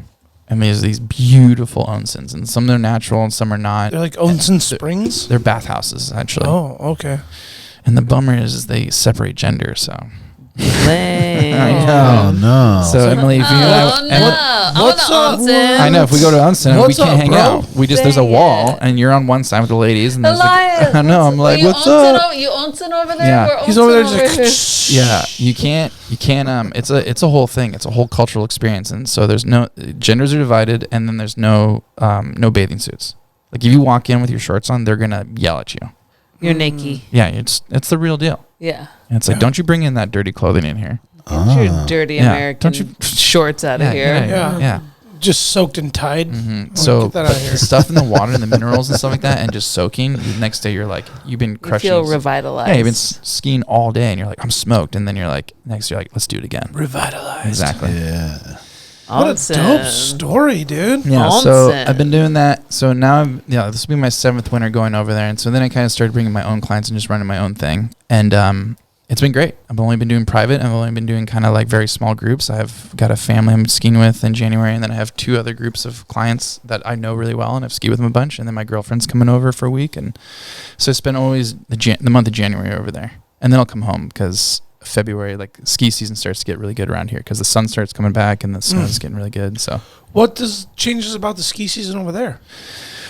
you can ski from January to February, and then March it just gets really hot really fast. Oh, like so hotter it's than melting. yeah. Just like Okay. it was. Hot pal. It's a very short season. It's a short for what this type of skiing you want to do. Like you can ski all through March, and that's okay. good, but you want that really cold smoke powder. Okay. Like this, and then I'm talking stuff that's Like like, day you're wearing a after day snorkel after and it's day. like cold. Oh yeah, you don't see the Champagne, whole month of just- Japan. You don't see the whole month of January. You don't see the sun. Just dumping. Just snowing every day, and there's just people Kamchatka just pushes that shit down. Yeah, What's a daylight scenario? it's Like, very similar to ours. Got it. Like it's 9 to pretty 4. Yeah, it's pretty dark. It's Yeah. pretty Yeah. dark, and then Yeah, on it's top of wintertime. that, it's just Yeah. like I don't know if it sits at the same latitude, but some parts of Hokkaido might sit. But then the funny part is when I'm over there, it's like I think a 12-hour difference, time zone wise. Oh Wow. yeah. Yeah, so I'm like, I'm skiing all powder all day, and then I'm getting ready to done for the day, and people are just waking up back home. Yeah. Hey man. Yeah, How's the day? You're like, Pass I'm like, out. it was awesome, dude. I just crushed it. yeah. So Japan is just incredible. I love it there, and I'm just gonna keep going back until they tell me I can't. Well, and what's cool is your girl can come Yeah. see you. Yeah, I she mean, works that- remote, so it's great. So yeah. and Like you're not, leaving her and she's stuck waiting for you. Mhm. She can actually come over and enjoy it. And yeah, I mean that's a whole other Experience it that's a whole together. other chapter about like our lifestyles, like guiding and dating, Yeah. and then your job too, Emily. Like just like Yeah. these jobs that are just like take our time. yeah, pretty demanding. Yeah. Yeah. So, but But it gives a lot of other freedom totally, as well. totally, Yeah. and it's just gotta make it work. It's worth it. So yeah, when you guys are ready to come over and ski Japan, You guys ski, snowboard? I was a big snowboarder. Yeah. Yeah. I got to get a new knee. Oh. And I'll be back. Okay, sweet. So you're good to go. Yeah. You guys heard the part that I've been talking I about was going to Japan for years. Once I get that new knee, I'd love to. Emily's Let's not- go. He's gonna be ACL, back. MCL, or whole? no, I've already had 3 ACLs, 2 Whoa. MCLs. Because you've been jumping up and down on the Mount Marathon thing when you're a kid. Yeah. You're Exactly. like, Yeah. I could jump up and down. I'm like, I was every big, landing was I a new have 3 MCL. surgeries. Yeah. I'm like, oh, okay. Yeah, no. I was big into cliffs and jumps, and soccer is what really did it. But that probably didn't help. Yeah. All those cliff jumping and all that. Wait, how many ACL? I've had 2 ACLs, 3 meniscus, and a cleanup. I need a whole. I'm getting a knee replacement. A knee replacement. I think his knee doctor said you gut it out as long as you can, and then you're gonna get this last. This is the last one. You're gonna get the full Hopefully. bionic. The real fucking- deal. I'm Yeah. going full bionic. It's crazy because I'm only 44, but when I initially talked to all the doctors, because I've been to several, just to get Yeah. and they're like, "Oh no, you're too young. You gotta wait. And then they pull up the thing, and they're like, "Oh, yeah, Oh, okay, yeah. shit. You need that 2 years ago, bro. Yeah, how are you still doing all this shit? Like, you're still going hunting and doing all this stuff. How are you walking?" Damn. How are your injuries? Yeah, I got a lot of titanium in my body. Oh, you're pretty beat up too. Oh yeah, this job. Oh, shit. This job's taking some tolls on me. Yeah. Do you feel comfortable sharing? No, your it's a part of my life. It's just like Yeah. is what it is. Well, it means you've had a lot of recovery time. Yeah, and it's just like I think if there's things to be learned from it, absolutely. And this is just something that you can share. Like people, well, I mean, trauma's trauma, and so like Sure. how I deal with it is to share it, if when it's asked. And I don't like to shove it down people's throat. Yeah, no, I mean it's part of what you do and Totally. consequence and risk that. Yeah, you risk take management is doing huge, this. and so I'm constantly learning on that. And so I was it's about 3 years ago now, maybe 2.5. That It seems happened so in, soon. It happened Like 2021 in February 2021. So that's I can't do math. I'm a guide, and so we don't do math. 2.5 years ago. Okay, cool. Thank you for checking that. nailed it. Fact- That was hard for you It's too. a little bit of a guesstimate, but I think I nailed it close. Are you guided? You look like one with the beard. Like, that's You what I'm see, you guys trying- see yeah. the loading, the fucking circles, that thing right there. Yeah, Yeah. So with your eyeball. sweet Jesus, don't ask me. How long is that boat? Sorry. I don't know, man. Like It 100 was like feet. 15 years ago. Well, time recently just feels weird. You're like, it feels like it was yesterday, but yeah, 2.5 years ago. So I was 2.5 years ago. I was caught in a really bad avalanche ski guiding, Oh shit. and I was ski guiding in Morocco. And then when I say that, everyone goes, "You can ski in Morocco?" Yep, they saw your face. I mean, I bet there's just elevation in places, and they get the snow, right? Yeah, so the high Atlas Mountains gets just pummeled with the snow across the coast. High Atlas Mountains. It goes High across Atlas. from Casablanca, goes past Marrakesh, and then goes in the high Atlas Mountains. Was this a guided trip or a Yeah. pleasure? Yeah. Nope, this is Mhm, guided. Guided. Man, I don't do anything for myself anymore. Are you kidding? I was gonna ask about so many things, but Yeah, please yeah. continue. I mean, it's fun too, so it's kind of formative. Yeah. And so we just got done, or no, we didn't get done, but like kind of COVID was just starting to like open up. I guess we kind of figured out what was going on. Like we could kind of travel again. This was before Omicron. So like I was in New York working, I was doing some medical work, and then I was like ski guiding was just hopefully coming back. Hopefully. My buddy is like, hey, Oh, as a filler, you were doing the medical stuff. yeah. Oh, So when okay. COVID happened, That shut you down. Oh yeah. Oh, yeah. Your whole career and the whole shit was like, Dude, I like lost my mind. I was like, what am I Oh, gonna do? And I man. felt like the biggest useless piece of shit. So when you said you were doing medical, like what Yeah, were you because doing? I have my work for an EMT too, and I went to New York. So there's this private company working, and I have a friend who's a doctor and also a guide, full doctor, MD, and she's like, hey, me and a bunch of ex-special force medic guys are going to go to New York, and we're going to build this quick little company, and we're going to work. Quick little comp. Yeah, we're gonna work Just a in Manhattan. We're looking for firefighters, guides, anyone that has EMTs and woofers and certs to come over and work for us.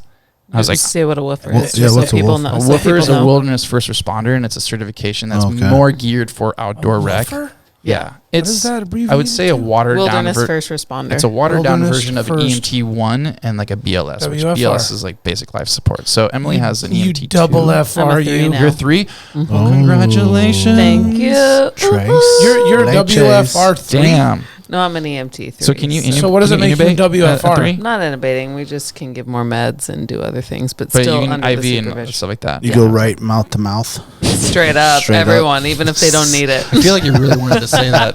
Yeah. Only if I'm wearing a bear costume. Hey, I'm your EMT 3. Man, you're wearing a bear suit. Yeah. So So stupid. What's the problem here? yeah. There's no problem. Oh.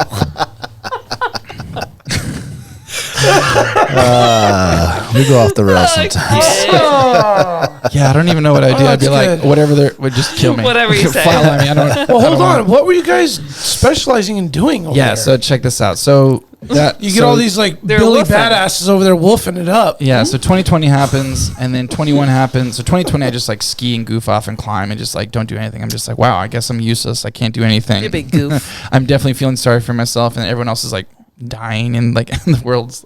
You know, Right. we're all trying to figure out identity. Emily's really busy, Yeah, extra busy, and I'm Yeah. wearing a stupid clown suit Yeah. on every call I go and we're just on, all like, well, I guess we'll just sit around and go climbing again. I don't know, Yeah. skiing. Or, I don't know. And so, and then 21 happens, and my friend's like, hey, come on over to Manhattan, and we've got this little company made, and it's like a bunch of ex-PJs, actual real PJs. They're just like on part-time medics. So they're Woofers. like, yeah, woofers, EMTs, Love that now. all types of certs. Like a lot of people that can work in intense environments that have some type of medical certification. And New York at the time was like, they signed this law that was just like anyone can come over with any medical certs, even if they're not nationally registered, even if, Cool. if they're state registered, please come over and help us. So I went over, and I was staying at like a college, like a closed college. We just used their dorm rooms, and I was working for this company. And so they would look at your certifications, and then they would essentially make up your role, and then you'd work for another group. So I got attached to this like detail. So it was me, a paramedic from Atlanta, Georgia, and another paramedic from New Jersey, and then we get stationed with a nurse that works at the hospital that we were there. And so I was working on an ICU step down unit, and I was essentially a nurse assistant. So I was just like Cool. doing like vitals and things like that, and just helping all these nurses out that were way overworked in Manhattan, and like Cool. Did you have to do any mouth to mouth? did not have to do any mouth to mouth. Did you want to? No, I did. I definitely did not want to do any mouth to mouth. Want to? No, but Sorry, guys. I was Dude. doing notes. and I felt that like was that was one of the wildest experiences because I'm working with these people and they're like, "What you?" And like this guy from Atlanta's like, "What you do again? What's your job?" I'm like, "Oh, I'm a mountain guide and a hunting guide and a ski guide." He's like, "Man, what you want to climb a mountain for? what do you And What you want to do that for? Yeah, he's like, he's like, What you want to be going up there for? he's like, I'm like, what are you doing? He was like, man, I heard there's good money up here. And I was like, hell yeah. And so it was just like, it was a really cool experience. And to watch New York at the time, like, you guys ever been in New York? God. Well, I I was born haven't. there. Yeah, I You were was- born there? Yeah. Dude, can you imagine Manhattan, but absolutely dead, like post-apocalyptic dead? Oh, I That's heard what it was no crazy. one those walking pho- around or those doing photos crazy. that you see at Oh, Times Square yeah. and stuff when it's Yeah. snowing. Were all the screens and shit still I didn't flashing ma- and doing dude, that, or were they off freaky. now? Man, Freaky. New York is massive. There's no way I can make it to Times Square. freaky. Oh, I like. Oh, that's a good question though. It's- Did they save energy and turn it dude, off? like everything just shut off. So you walked It was through like there. It was going- all like No, I went to the Fucking- Met, and that was cool, but in masks. And I couldn't even finish the Met. That thing was so big. That was such a cool museum. But yeah, it was so dead. And like we just started the vaccine, so we were opening up in these centers, and like I was helping out with that too. Like I was helping people get vaccinated and stuff like that, and bringing them in and Word? doing the vaccines and stuff like that. Sticking I wasn't needles in sticking them? people, but I was like helping them bring them in and stuff like that. And then we had to create the system that was like bring I them was just back thinking in because 2 people weeks. get freaked out about the shit. Oh, So yeah. it's And you know it's a what they need. process. No mouth to mouth. Yeah, they need a guy in a bear suit saying, "Hey, come here, come You're here." gonna be okay. Exactly. Stick him. Dude. Emily's over there. Just dancing bear in the background. If it's only one half, because I only have one bear. The other half is naked. Kind of With your that over there? backside. The backside's naked. Front side's Oh, bare. just assless. Wait, Yeah. just like My just like assless bear suit. Because I only have one bear. it's like a body chap.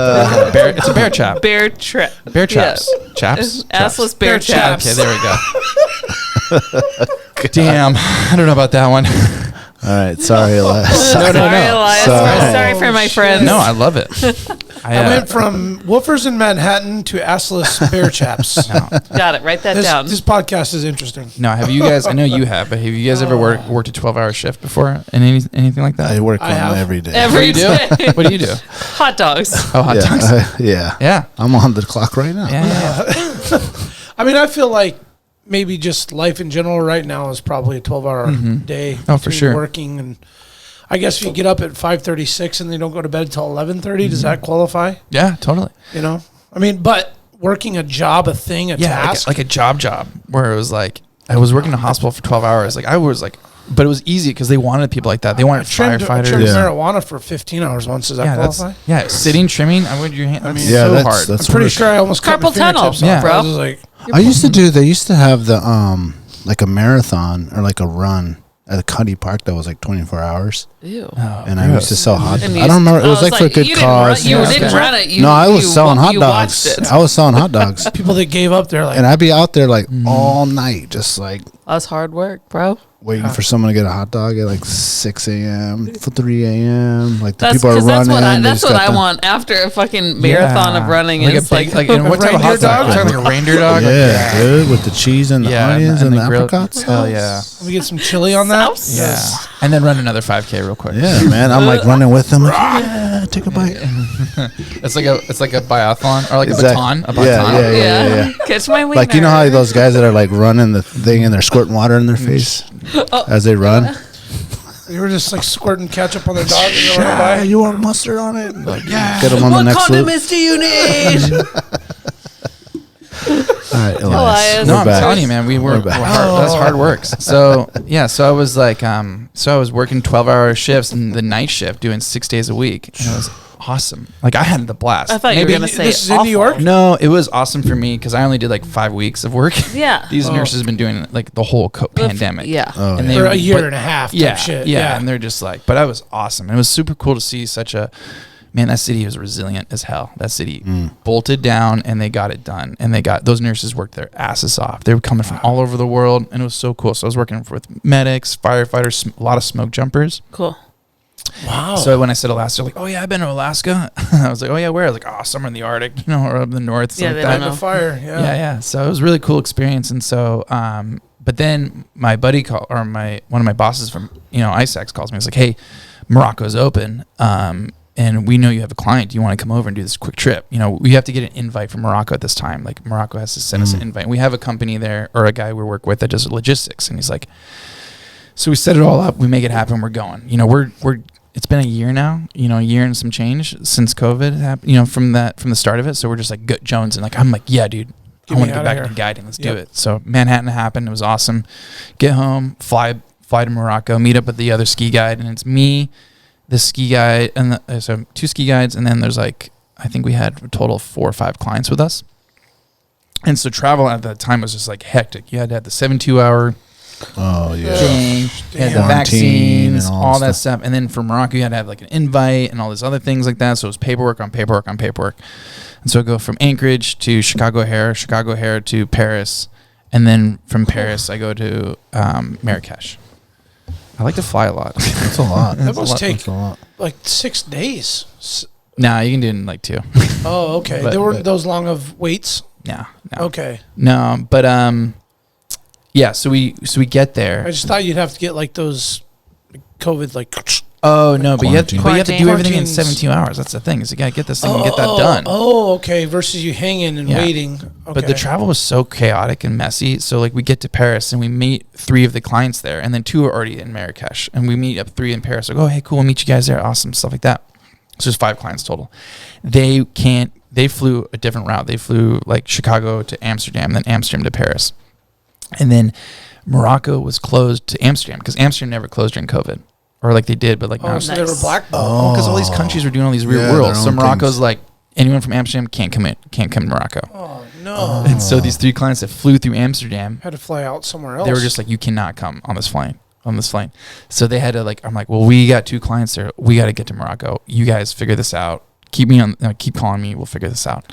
And so they had to stay, get tested, leave from Paris, blah, blah, blah. So they're stuck in Paris for a couple more days. Yeah. So I get to Morocco, get to Marrakesh, and then so our driver meets us there. And Morocco is like very much like the country isn't doing like amazing economy at the time. So it's like, people are just like begging for money. You show up, people are asking for you for things right off. They're like, hey, can I carry you back? Can I do this? Can I do this? Can I do this? Can I do this? It's just like, town's just like begging for tourism. So we're one of the first plans of tourism. Like people are starting to come to Morocco. Wow. And this is before Omicron and all this other stuff kicked off, where we're like, okay, we got to close back down. So we show up Morocco, we take a car into Marrakesh, and then we go into the villages up in the Hiallis Mountains. And did you look up the Hiallis Mountains there? No. Just so you can kind of give you a reference there. We got disconnected from the TV. Oh. We tried to put it back And then we on. were talking about mouth to mouth with bears. And Yeah, stuff we like got. Yeah. Well, we did an update on this stupid thing, and now it doesn't want to connect. But Well, just to give you guys a reference point of where the Hiallis Mountains are, so kind of like, so we drive up into this town, and two of our clients are already there. And we have a kind of a logistic coordinator. He's like helping out with our logistics and stuff like that. Because I can't speak all 3 or 4 languages that are spoken there. There's like Arabic, there's French, there's a couple other languages spoken. It's crazy. So we get there, and everything's just kind of weird. Like the park's kind of closed that we want to ski in. The resorts that we wanted to go to or places we want to go to are closed. So everything's just like really like messed up logistics wise. And so we're like, okay. He's like, all right. And there's too much snow to get to this one town. So he's like, okay. Our guy, Jamal, he's like, hey, okay, so you and your clients and this other guy that we'll give you name Hussein, which is like kind of our logistics coordinator and our translator. He's like, hey, I'll help you guys get to this other village, and then we'll go skiing from there. And the village is called Touchudirt. And so we're like, all right, we got to go. So we got to load these Touchudirt. I think it's Touch of dirt. Touch of dirt. Touchudirt. That's what I heard. I think it's Tache. I think it's exactly how it sounds. Touchedirt. Touch of dirt. No, Just Touchudirt. And so we go into this town. So it's me, Andrew, the other ski guide, and then 2 clients, Glenn and John, who are good ski clients of ours. Like we've known them from other trips. Good guys. So we're hiking to this village. It's a nice, beautiful walk through the Hiallis Mountains and through these like kind of huts and villages. And we load up these donkeys with skis and bags, which is super cool. So neat. Hell yeah. And I got, the donkeys are kind of the coolest part of the trip, I thought. Obviously. Sure. What's this donkey's name? Sure. And Were they friendly? they were super friendly. I can't remember any of the names, but I'll have to show you some photos later. These donkeys are awesome. Like what they can do and their capabilities. Dude, yeah, awesome. These are sweet. We should all have one of these. I would like 5. Dude, they can pack, bro. Dude, and they're not like complaining. They're not doing anything. No, they don't. Not very honoring, right? No, they're not like kicking or anything. They're just like, hey man, you got some hay? Yeah. You got some hay? You got some water? you might have wanted that one on that barrel. I could have used 5 donkeys. Oh man. And so we finally get to this village. And we're cool. We're there. So we're going to start skiing. And then we're waiting for these other clients to show up, too. And they're, like, battling. They're like, hey, we're stuck. Yeah, they're in Paris. Like, well, maybe we'll rent a car and drive all the way to Morocco. I'm like, do not do that. Dude. Do you know how many borders you have to go through? Yeah. And, like, the world is just in a really weird spot. You'll be in prison for sure if you do that. I'm like, do not do that. And so they're, like, working on other flights and stuff like that. So we're in this village. And it's like, all right, well, we're going to go skiing the next day. So we go skiing. Yeah, we ski that afternoon, actually, that we show up. And we ski this little bowl area. Snow's kind of sticky. Full hiking. Yeah, we just just a light ski though. Like it only took us a few hours. And this guy, so we're like, all right, we're gonna carry our skis. The guy's like, no. The donkey carries your skis everywhere. Everywhere we went, the donkey carried our skis. So they carried us the skis up this road. And then I'm like, we take the skis off the donkey. We're gonna go skiing. And then I'm like, okay, well, we'll meet you back at the village at the hut. And the guy's like, no, I'll be here. And this guy, these people are begging for work, and we're giving this guy work, and he's like, his job is to stay with the donkey and just stay there and just wait there, and we go skiing and he'll come back, and it feels weird, and I hate having people like serve you like that. It's just like, so I just like try to keep it as light as possible. It's like, all right, well, we'll be back, He's like, I'm like, you can wait at the village if you want, like, don't worry about it. He's like, no, like, my job, Jamal give me a job, my job's to sit here, and wait with the donkey, and we'll see you back. I'm like, okay. It's a different mindset. It is. And you're not disrespecting it. That's what they want you to do. But you're a good person. Aware. You're humble. Yeah. You realize, like, I mean, you don't have to sit here, man. It's like super cold out. And he's like, no, I'm cool. I'm like, all right. So we ski like one lap. Snow is actually terrible. It's like kind of wet and heavy and just like not very good snow. So it's warm. Yeah, it was super warm. We're like, all right. But we did a run. We did it. We officially skied in Africa. Yeah. Yeah, Oh, we did that's it. The so client cool. and like the clients, like that's a lot of the people that ski in Morocco. Like people don't go to Morocco because skiing's incredible. It's because they ski They want in to hit Africa. that. Yeah. They want to do every continent. Exactly. So it's like the last place I feel like you would think to go skiing. It's and the snow is good there, and the mountains are good. I mean, the snow's good. It can be good, but it's not like you're not going there for. It's not Japan, or Japan, or yeah, not Alaska. So Yeah. And Oh, so that we was do great. Full circle. Yeah, so we ski. Big time. They're like, hey, we did Africa. That's awesome. We go back to the hut, have a night, have dinner and stuff like that. And the next morning we wake up and it snowed some. It snowed not a ton, but it did snow some. And then so we go up. We're like, all right, well, like I guess we'll go ski another day in the same area that we skied.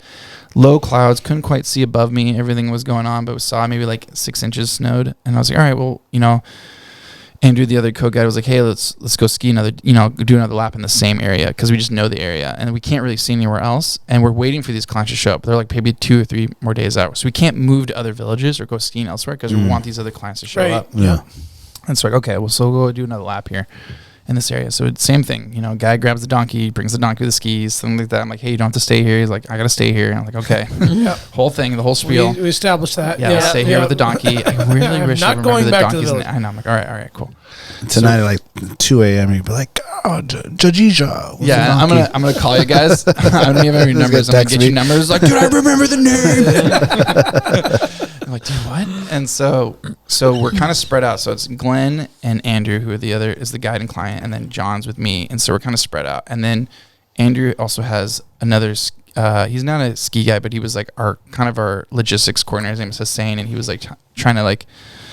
He's like a translator and just like kind of staying with us. And I think we had to have someone with us. I didn't, the rules there. A government law? I think something like that. I wasn't quite clear with the rules there because the language was really hard and like everything was just really hard to like communicate with. I don't know if You just kind of kept rolling with it? I kind of did. I was not really in control. I was like, all right, whatever, let's do this. It was an adventure. Like we're in these like stone huts in the middle of nowhere. Yeah, people speaking different languages. You're like, oh. People are screaming at each other. Like we couldn't get the car out. We had to use the donkeys, things like that. It's just like it is what it is. We're eating. Oh yeah, you finally got to a part where you parked it, and then now. Oh, that car never showed up. Like he was like the snow was too much. That car never showed up, so we had to use the donkeys to get across that town. Okay.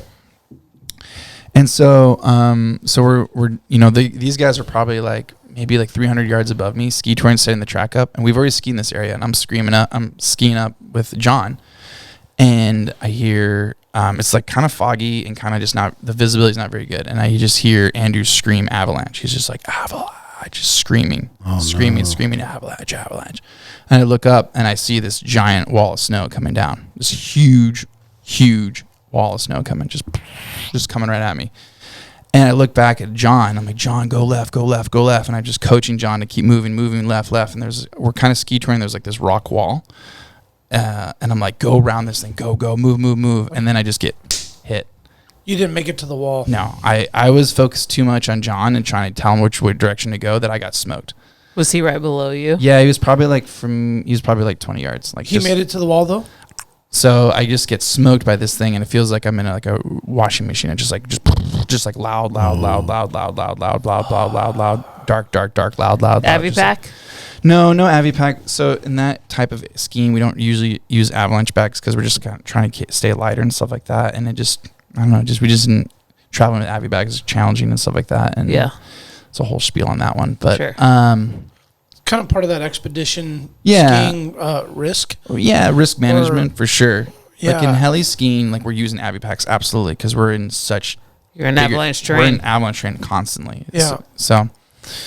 So I come to and I'm like above the snow and I let out this huge woohoo and I like my first initial thought was like, oh, we fucked up. We got caught in an avalanche. Like it's a ski guide's like worst nightmare, and it's also like kind of like an embarrassing thing. It's like we just don't. That's just unprofessional. Like how did you guys even get us into this position? And I just screwed up. I had people that were trusting you with their lives. Exactly. Mm-hmm. And so I just let out this huge like rush of woohoo, and I'm just like, I can't see out of one eye. I only can see out of one. This one's just like packed with snow and shit, or it's just covered in blood. And I can't see anything. And there's a photo I'll show you. So Andrew and then Andrew, Hussein, and Glenn both show up, they didn't get hit by the avalanche. So what happened was they were able to get behind this big rock. They saw the avalanche go off, and they were able to get under this rock and yell it out, and the avalanche went over them and around them, this massive boulder. Wow. Oh. Yeah, which we saw that boulder. They were like hiding behind it as Yep. it like went around. They're getting ready to transition, and transition means when you're getting your skis ready to go to downhill mode. You're going uphill, and then you're going down. Shit. So their skis were off to the side. Skis got taken out. Okay. But they were behind the rock. And they come down to me, and they're just like, and Andrew shows up, and he just like looks at me. His face is just like, he's like freaking out because he's looking at me. And I'm super calm, but I'm in a lot of shock. And I'm like, he's like, Elias, your leg's broken. Oh shit. Yeah. And it's not only it's broken, I look down, it's like bent and like point, like my heels, like my heels, You like didn't feel it. my really. heels like close to my, no, I didn't feel anything at the first. My heels like up towards my head almost. Like my heels like, Oh God, dude. he's like, dude, your leg's broken. I'm like, okay, all right, calm down. And John comes up, he's racing up, and we're like, John, get off the mountain. Glenn, get off the mountain. Go to the village, get help, get off the mountain. Because usually when an avalanche goes off, we're not quite sure if another avalanche you can happen. Is gonna And follow. so, you know, it can be a sympathetic release. Now, another interesting thing about this thing is we were going up this valley before this avalanche went off, and we were already going up old avalanche debris, like fresh avalanche debris. And in our in guiding industry or in the mountain industry, we typically associate if we see debris and we're going up it, like that slope already slid. And So you feel good, like it's already we gone, felt- and you should be safe. we felt pretty good. And I'll tell you after this, like kind of what I think went wrong and like what we could have done better. But we felt like we were not at as much risk. Like you got comfortable. And then on the slope we were was like under 20 degrees. It was like a very flat slope. But there was avalanche terrain we consider is like 30 degrees or higher. And so there was definitely 3 degree slopes higher than me, above me. So I could have like my overhead hazard, but the slope I was on felt pretty sane or pretty safe, and I was going to ski that.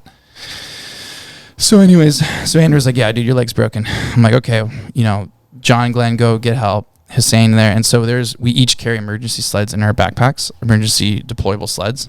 So I have this one called a Brooks Range, and which is a company out of business now, but it's a sled that can use skis, and it makes an emergency sled. So I carry it with me all the time. I have a different one now, but this one we did. And I'm like, dude, where's my skis? Like, let's use them with my sled. And he's like, Andrew's like, dude, your skis are gone, man. Probably why your legs broken. Yeah, he's like, we'll get you another pair. And it's pretty common practice in like intense scenarios to joke. And so like we're just joking the whole time. Lighten it up. Exactly. Yeah. And so he's building the sled, and so I'm sitting there and I'm laying down with my like leg broken, and I'm building the sled with Andrew. We're just building the sled together. We're just building it. We're using another pair of skis that we got. I think we're using Andrew's skis. And then I like roll into this thing, and then we use his components of his sled to like stabilize my leg. And so what we both immediately knew is I had a femur fracture. My femur's broken. Oh my goodness. Which is like, I was just gonna ask. The big bone. it's the big one. And like we've all seen Black Hawk Down. We're all thinking femoral artery right away. Oh, like, dude, yeah, are you fucking I'm like, internal bleeding? I'm asking him like, dude, am I bleeding out? He's like, I don't know. Andrew's like, I don't know. And he's like, well, we got to go. I was like, all right, you're right. And I was like, and some people like in EMTs, you get devices that you can do traction splints with. And we didn't have one. And then in the wilderness first responder certifications, we stopped teaching how to do improvised traction splints because there was no study that showed it that it worked. And so we decided not to do an improvised traction splint. And that traction splint, if you guys are familiar with it, it's going to pull the femur. So if it's broken, it's kind of like, I don't know how you can help me explain this. Maybe it's like rubbing against each other and kind of like. Sure, you're just relieving some of the pressure. From the bones rubbing against each So other. it's better for it to just not be touching. Yeah, I mean, they're Probably all pain-wise. some of the most excruciating pain on the planet. And it's the biggest bone in your body, and so they like strap a strap on your hip and then down to your foot, and then they just pull traction and everything. So, And it's actually a relief. some people say it relieves. I was like, let's not do that. We don't have the time. Let's just strap it. And so what we did, we just splinted it to my other leg. So it stays. Yeah, and we had tight. ski straps, which I don't know if you guys seen those like rubber straps. They're just used to put skis together and stuff like that. I had a bunch of those in my pack. Just threw those on there. Is that like a Titan strap? Yeah, can. yeah. Okay. And Kevin's I love those. I have a pile Kevin's of have a them. bunch of those at Barney's right now, Yeah. and those things are I awesome. bought all my straps. from Everybody him. should have those, no matter in your Yeah, ski, two. hunting, Two. Have in two all your, the time. in your wheeler, and Absolutely. Well, they have different lengths. anything. So Yeah. Yeah. Try and get sponsored by Titan so we can get a bunch of those. It's a really great point. I mean, I use them religiously, and I love them. I love those. Yeah. So a bunch of those, right? And so I'm strapping my other leg to that one in the sled, and then I'm like, all right, Andrew, let's do this. And so Andrew pulls me Even out. has a medical use. Yeah, tourniquet too. Yeah. For sure. Shit, yeah. You know, why not? and so we strap it down. So Hussein and Andrew are pulling me down off this mountain, and then a bunch of people come from the village, like maybe like 10 other dudes come up. Oh, How And they're far like, okay. up? How far up had you guys we're not started that far the from tour? we're not that far from the road. We were probably only like 1,000 yards. maybe. Okay. So That's good. and so we're not that far from the mountain. So we're getting pulled. I'm getting pulled, and then like 10 other dudes are showing up, and they're like helping me pull and stuff like that. And then they're screaming in a language I can't understand. Right. And then they're screaming so much, they're like arguing about how to pull me. And Andrew's like, "Hey, hey, Oh my this is not the God. place to do this. Let's just go." Yeah. And so he's pulling me off the mountain, and then we get to the road, and then my donkey's there. Nice. Yeah, your man's And there. I'm He's just like- sitting there That's why you chewing. love He's that like, motherfucking donkey. know. He's like, come on. Yeah, get on my back. No, unfortunately, we did not use the donkey. That would have been cool, though. But there's like hut there. This is old hut. And so we break into this hut, and it's like old and not used. And so there's an old bed mattress in there. I get dragged onto the bed mattress. These guys bring tons of blankets from the village that they were in Touchudirt, and they're just piling me with blankets. And they have like tea, and they're like, "Hey, drink this tea," and all this stuff like that. And I can't see out of this eye. And then I Yeah, close it. what was up with that injury? Yeah, this is all plastic surgery. Oh, You you, guys see his broke scars your and skull? stuff? Oh yeah, dude! Socket. I cracked all my face open right here. This is Yeah. all. I Oh, cracked shit. I split Orbital? my eyelid and open, so I could like see through my eyelid. Wow. And this is all like gnarly. hanging and stuff like that, and all that stuff. And then Do you have a helmet on? I did not have a helmet. I was ski touring up, which sometimes people argue you don't need it touring up. Yeah, Like sure. I wasn't planning to ski down, but I definitely wear a helmet now. Even touring I up. bet. Just depends on the scenario and the Sure. terrain. But the clients had helmets, and so yeah, so we're in this hut, and they're like, all right, and then my client John is an ER doctor, which is How awesome. perfect. Wow. Yeah, and so he's just like Getting busy. He's doing a focused spine assessment, we call it, on the back, and he was like kind of palpitating, like looking for anything, any deformities. I'm like, no, everything's fine. I got CSMs all over, and CSMs is like what is CSMs? Sensory motor. Sensory sensation motor, right? Yeah. Yeah. Can you feel this? Can you feel this? Yeah, yeah. Yeah, Like, okay. can you So feel it's when like- I do this? And then it's like AO, which is awake and oriented, and then it's like they'll ask you like 4 different questions, like who, what, where, and when, and then you can be like, okay, I'm AO4, CSMs are great, all this stuff like that, because I have medical training too. So I'm telling John, I'm like, I'm good, like I can feel all my extremities, something like that. Other you than can feel your toes on the Yeah. right leg. I could feel everything. Wow. I could feel everything, and including my femur. And I Yeah. was like, dude, I'm fine. I think my neck's fine. Everything's Pain good. level. Through the roof, but manageable. Interesting. Yeah. I Was like, that surprising for you? super that- surprising shock. Like I wasn't screaming in agony and pain or anything like that. When I was getting dragged a little bit, that part was hard. Oh, yeah, bumping around and Yeah, whatnot. yeah. But and so the ambulance shows up probably like an hour and a half, maybe 2 hours later. I load up in this ambulance. This ambulance looks like just like a white van with a red painted on the side of Looks it. like- Rapey. Say, where are Yeah. you going, There's dude? like nothing inside there. Like I get in there. It's and- strictly transport. Yeah, like, there's nothing just for two dudes pain like, they're management. like, hey, we're from Yeah. Marrakesh. We're paramedics. Like, no, you're not. They didn't say that, but they're not paramedics. They're They wearing just like, got- they're like wearing hoodies. They're They just try like, to give you mouth to mouth. they did. I was like, Like, get out sir, of here. sir, relax. Yeah, I'll help you. Get out of here. But Giving you compressions and shit. know. It's like, I'm alive. And so half John, my face is off and my femur's broken, but Yeah. I'm good. yeah. So John, the client, loads up. He's like, we're bringing Good. John with, and Andrew stays with the other client. And then, unfortunately, Donkey didn't come with. I really wanted him to. He's my Really, support dude. donkey. He Yeah. needs Yeah. to come. I know. And so then I You take this would've been long so good ass for you. 2-hour drive to Marrakesh, and I'm just holding my leg, and John's just like, stay awake, stay awake, Longest stay awake. fucking 2 hours of your life. And then Jamal's banging on like there's a glass door or a glass window to the guy. He's like, hey, pull over. Like, is there any pharmacy? And he's like, they call pharmacies chemists in Morocco or other countries. They call them the chemist. Yeah. And he's like, pain Nice. relief, pain relief. And so John goes to some place, gets some pain relief that over the counter. We have no idea what it is. John gives it like to me. ibuprofen Pop it. I have no idea what Who it is, knows, John. man? John- Was it John- good? I have no idea. John's like, hey, man, this is going to work. I'm like, all right, whatever. And so we get to the hospital, and then they're like pulling me from the gurney or the thing to the table, and they're x-raying me, and I'm like laying there, and I can see the screen, and the bone is just like this. Oh my Yeah, god. and if you got my, it's No, TV the- on. I don't worry about it. We're gonna No, try we- it. So We Yeah. got our see it. if you technical go on the errors going on. Instagram, there's a whole spiel in there. You'll see a bone just like, and then yeah, and so John's like John's hilarious. He's like, all right, man, I'm going to scrub in and stuff like that. And they're like, yeah, you can scrub in, stuff like that. So Yeah, come in. And then they're like, no, absolutely not. You can't scrub in. We don't know who you are. And You're like, I want John to scrub in. I'm like, John, I need you to scrub in. I want you to Okay, come we're in. back. Nice. Oh, dude, I'm looking at it. Yeah. Is it on your page? Oh, Your personal page? my No, God. it's on my Instagram personal page. Yeah. Okay. Yeah, and that thing. All right, where are we and at? that- Bro. Dude, Am I going up or down? Down. So it's not far. about 2.5 years later, It's not that far. It pops up. It's close. I think you need to go up. You went past. Oh, yeah, you're way past. Sorry. Yeah. Yep. Keep going. Oh, right There it is. That boy. Oh my goodness. And there's a couple other. If you scroll next to it on the photos, Shit, dude. and there's a nice one of me smiling with my eye hanging look out. at you, man. Dude, your face got mangled, Yeah. bro. Yeah. So what do you think hit your I think my ski did. ski? I think my ski was attached to me and it came up and smashed me in the face. Or I hit, or I That's got got to dra- be the only Or I thing. got dragged a through rock. some rocks. Like the avalanche wasn't that large as far as avalanches go, but it was the terrain that got raked through. Yeah. Just got carved through. And you go How back to that far broken leg did you picture. do you think you got drugged through the avalanche? I think a couple hundred feet maybe. You know. yeah. So, so we get to the hospital and they're like, no, you can't scrub in. And I'm on the phone. I first call my mom and I'm like, hey, what's going on? I just say that to him, like, hey, what's up? And she's like 3 a.m. She's like, what's going on? I'm like, broke my leg. I need you to like call a couple of travel agency companies and this trip happened so fast. I didn't get my usual like global mountain insurance plan going. Oh, no. And I never do that. You were so eager anyway. You I was just just wanted like, to let's go. do this. And I'm like, Mom, I do not want to have surgery in Morocco.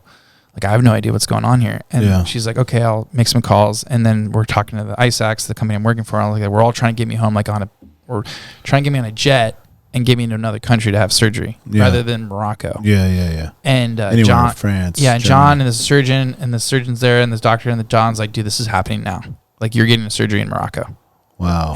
And I'm looking up and they put a mask on me. They're like, night. yeah, they're like, good night, Mr. Holt. Oh. Like, this is happening They now. did let him scrub in and actually. No, Oh, they they did. didn't. It was super Oh, they it kicked was him super, out. Yeah, it was super funny. He was like, all right, I'm ready to go. And they're like, no, you're not getting in. You don't know who you are. he like got in there for a flashes. second. He wasn't and a like, surgeon, too. He was an ER, like, trauma doc. And he's just like, but it's they wouldn't even take his credentials or nothing. They were like, no, dude. no. And it's I mean, they wouldn't even let you hold your hand. I mean, that would have been just. they wouldn't even let me keep Surgery, my donkey. No. So No, they were legit though. they were legit. And so I wake up. And I'm like, I've never had surgery before. I've never been put under. I don't know if you guys ever done it. It happens super fast. You wake up, like, that's that was major trauma, dude. I wake up, I got a whole bandage on my head. I got this like thing that's like trying to keep liquid out of my head and stuff like that and all this other stuff. Oh, like a drain. Yeah, you ever had one of those? Like, I have a drain that's attached to my head. No, I haven't. Well, I have a massive scar on the top of my skull here too, and I got a fracture on the back as well. And I have all this like drains and stuff like that. And Dude, I feel like the skis didn't do all that, man. no, it was rock for Rock, sure. Yeah. rock. And I'm sitting there, and John's in the other bed. Like, they got a whole room, and he's just sitting in there's like a 2-person hospital room, and he's just chilling in the other bed. And he's like, oh, hey, wait, you're okay, you're okay. And that was like the next day of my life. For a second, I was like, holy shit, okay, what happened? And so Andrew shows up, clients are safe, everyone's safe, and then the other clients finally show up. They show up that day from Paris. Oh They my finally God. get in, and they're like, hey, you okay? And stuff like that. One of them's an orthopedic surgeon. He sees my x-rays, and he's like, hey, you might have to get this redone. This is not a very good job, things like that. And I'm like, this isn't what I want to hear right now. Yeah. So I'm sitting there, and I'm there in Morocco. I'm in Marrakesh for about a week, and I'm on the phone with my mom. I'm on the phone with people. I'm trying to get home. My family in Talkeetna and Anchorage and communities are like trying to like get me home and stuff like that. And we got a system set up, and so I started to make my travel home. And so John, my like really good friend and client, was like, hey, I'm gonna come home with you. So he's gonna fly with me. Yeah. So he helps me fly me from Instead of being Marrakesh alone. we get a transport from Marrakesh to Casablanca, and I just roll onto a flight, a first class flight. I get a first class seat because I need all the room. Yeah. John rolls me on there. My client, this is a guy who's paying me to take him ski guiding all the time. He's rolling me onto this airplane on a wheelchair. And then he's giving me anticoagulating shots every like few hours, so I don't get like clots Clots. when I'm Yeah. flying. Oh, God damn, So I'm just dude. sitting there in the seat, So and he's just risky there with all that stabbing me in the Oh my stomach. goodness. But if there was anybody that could possibly be trusted to It's be John, my taking buddy. care of yeah, you, man. absolutely. Yeah. Oh my God. And then we, so I did a week. like I start walking around a little bit. It's like you're traveling nurse, bro. Oh, it's crazy.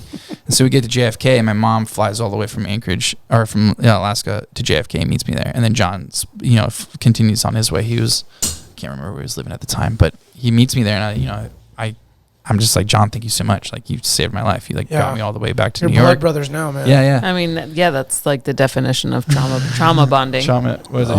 Trauma buddies? Trauma bonding. buddies. Yeah. Yeah. And so he goes his own way, and then my mom's like, hey, okay, let's start our long road travel home. So we travel from JFK, Seattle to Anchorage, and I get home, and I'm just in agonizing pain. Yeah. And they're like, okay, well, so we got to take you to OPA, orthopedic Anchorage. Yep. Yeah. To get you all checked out. And I come with all these x-rays and stuff like that. And they put it all on there, and they're like, okay, well, first of all, unfortunately, we have to redo your femur. We have to completely redo it. You have to go under the knife and get done.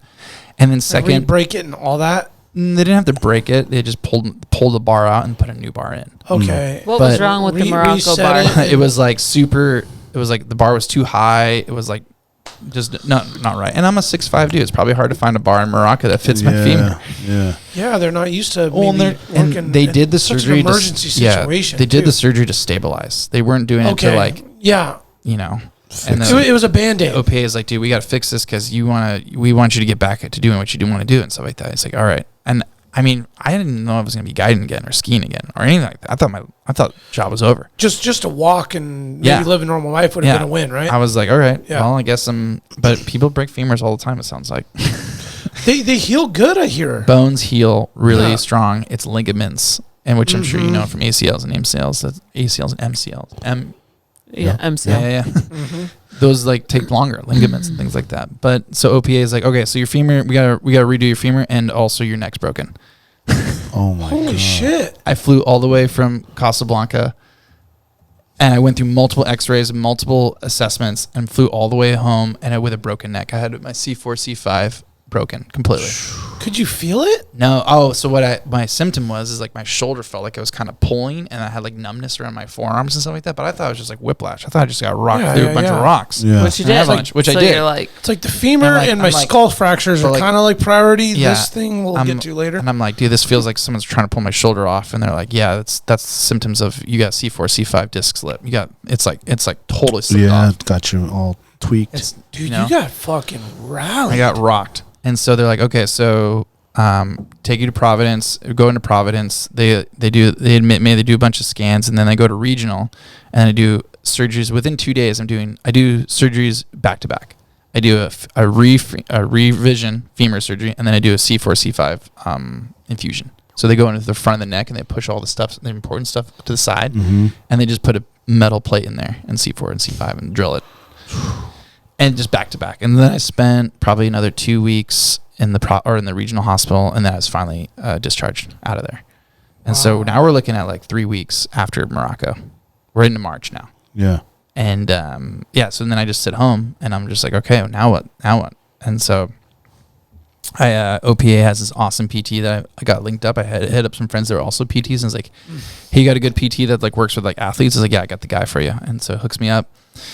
And I did PT 3 times a week. I worked out every day. So I worked out 6 days a week. I went to like mental therapy 2 times a week because I was just like so scrambled in the head. And I just like, the docs were all like, yeah, it'll probably be like a 9-month to a year recovery. And I did it in 6 months. Wow. Yeah. So we got to take a quick break. That was a story and a half. Hella, dude.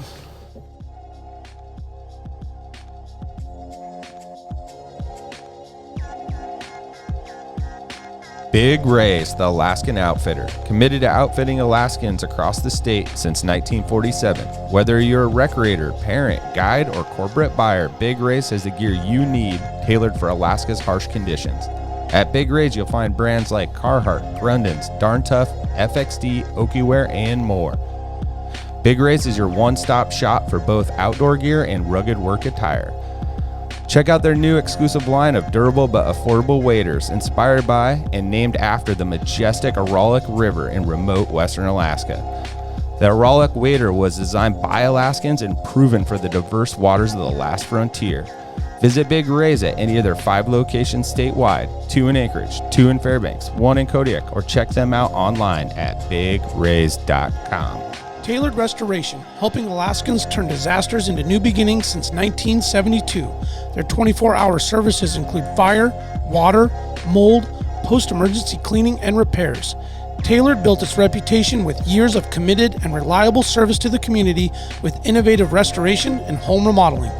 When you have an unexpected home issue at the most improbable time, Tailored has an emergency response number with trained professionals available to help you anytime, day or night.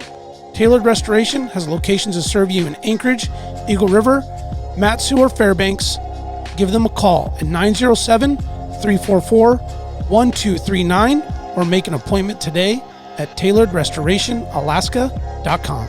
Total Truck, Alaska's premier supplier for custom automotive accessories and overlander products. If you want to customize your vehicle, talk to the team at Total Truck, where you'll find their expertise along with top brands such as ARE, RSI Smart Caps, Goose Gear, iCamper, Frontrunner, Rigid Lights, Rhino Lining bed liners, and everything you need to outfit your truck or SUV. Want to turn your truck into a sleeping option? They have rooftop tents, custom camping equipment, electronics, and solar energy packages to keep you powered up deep in the backcountry. Stop by their store location on Dowling between the new and old Seward Highway, or check them out at TotalTruckAK.com. Those details, you know? Yeah, thanks for sharing that. That was no problem. That was incredible. Oh, dude. Incredible. So what do you do like on your off time when you're not in the middle of that stuff? Like, Man, Now off that time. are you healed up? off time Yeah. fun. Yeah, All I'm right. 100%. You're good. Okay. Yeah, maybe 99, but Yeah. maybe I'll never be as fast as I was when I was, that time. I have some aches and pains still. That's called building character. Yeah. Yeah. Lots of character. Yeah, I definitely felt like I was saying earlier, like I was so embarrassed. It was the mental thing. I was so embarrassed. I was so sad, and I was so like ashamed almost. And a lot of guides reached out and were like, "Hey, like this happens. Don't worry about it. You did everything right. Like you zigged when you should have zagged, but that things happen like that. Like you'll be all right. Your clients are safe. My clients your, are safe. Your assistant guides are safe. My co-guide Andrew. Everybody else is safe. He was like another mentor and good friend of mine. He was totally fine. It was it just happens, and You it's did like your job. Yeah, and so and then the crazy thing was the community. I'm born and raised from Talkeetna, which is not a very big town, but I have some of the closest friends and families, and then also like Emily and all those friends and stuff like that in Anchorage. Like they all came out in waves and helped me get through this. So I could not have done it alone. That was the thing. It was like, yeah, I put in the work, but it was my friends and community and family that helped me. Support. Yeah, absolutely. And my mom is just kind of used to this kind of like. My mom was married to a hunting guide and a pilot, and he was constantly crashing planes and doing Just worried all the time. Well, not worried, but like just bang. He's just used to taking care of dudes that get hurt. Yeah, 9 Live type. Exactly. Yeah. She's just like, and so, it's a part of me, and I don't mind sharing it. And it was, I learned a ton, and then also like. Yeah, managing risk and exposure. Like we assume that risk when we go out in the field, and so my job is to like do my best to keep it as safe as possible. But there's never going to be a case when you're out on the mountains and you'll be 100% safe. Yeah. So, No way. mm-mm. It's a calculated risk. Totally. Yeah. Whatever it is. I've been using that word a lot, but I feel like that's what it. That's the lifestyle that we live. So Yeah. it's like it's all a calculated risk because Yeah.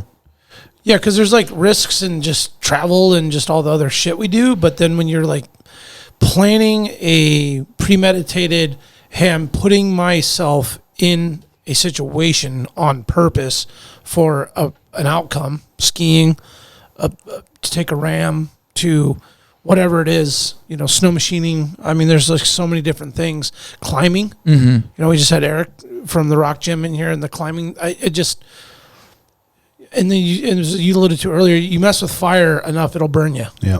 Right? You keep getting exposure and doing that, and no matter how safe and prepared and it's it's the elements. It's Mother Nature. But, It's like isn't you that can also only what draws you to it, though? Absolutely. At the same time, Yep. You can't control everything. She's gonna Yeah. do what she wants to do. No, I don't if wanna- you knew that there was no element of danger, would it be as cool or fun? No way. Hell no. It would be pretty sweet to ski a mountain without knowing like there will never be an avalanche. That'd be awesome.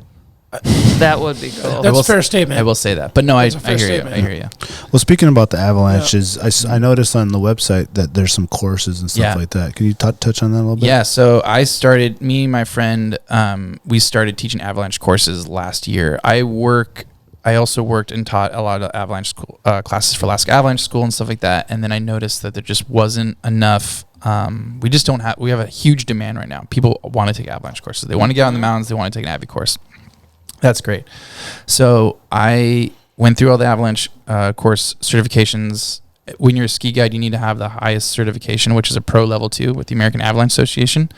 And then we became accredited through the American Avalanche Association. We applied a curriculum and syllabus and said, hey, like, this is our curriculum syllabus, and they approved it. And so then we were able to teach Avalanche courses. So if people take Avalanche courses with Red Raven guides, you get an accredited certification. You're rec level 1. So there's a series of types of Avalanche courses. So there's rec level 1, rec level 2, and there's pro level 1 and pro level 2 for those that just want to do recreation, or those who want to do professional level, like ski patrols, ski guides, avalanche mitigation, forecasters, stuff like that. And then people that just want to go out in the backcountry and ski in the mountains, or climbers even that ski or climb in places that have avalanche terrain, they just want the recreation training. So like that, how to use a beacon, shovel, probe, snow machiners, a lot of that. Started working with the Alaska Avalanche School with the motorized side, which has been super fun because snow machines are awesome. Yeah.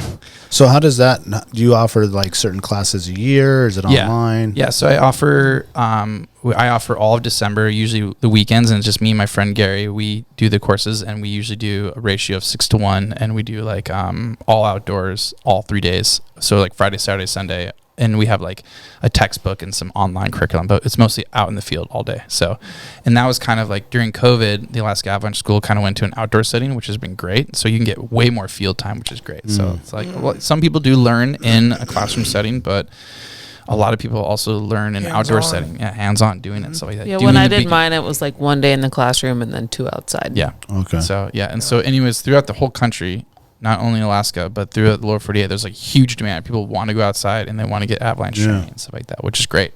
Yeah. I've never actually took one of the classes. Do you guys ride sleds? A little bit. I mean, not like we used to, but I still want to just take the class. Yeah. Yeah, definitely take an avalanche course. I did for years and never did, and I look back on it now. I'm like, what? Why didn't I not?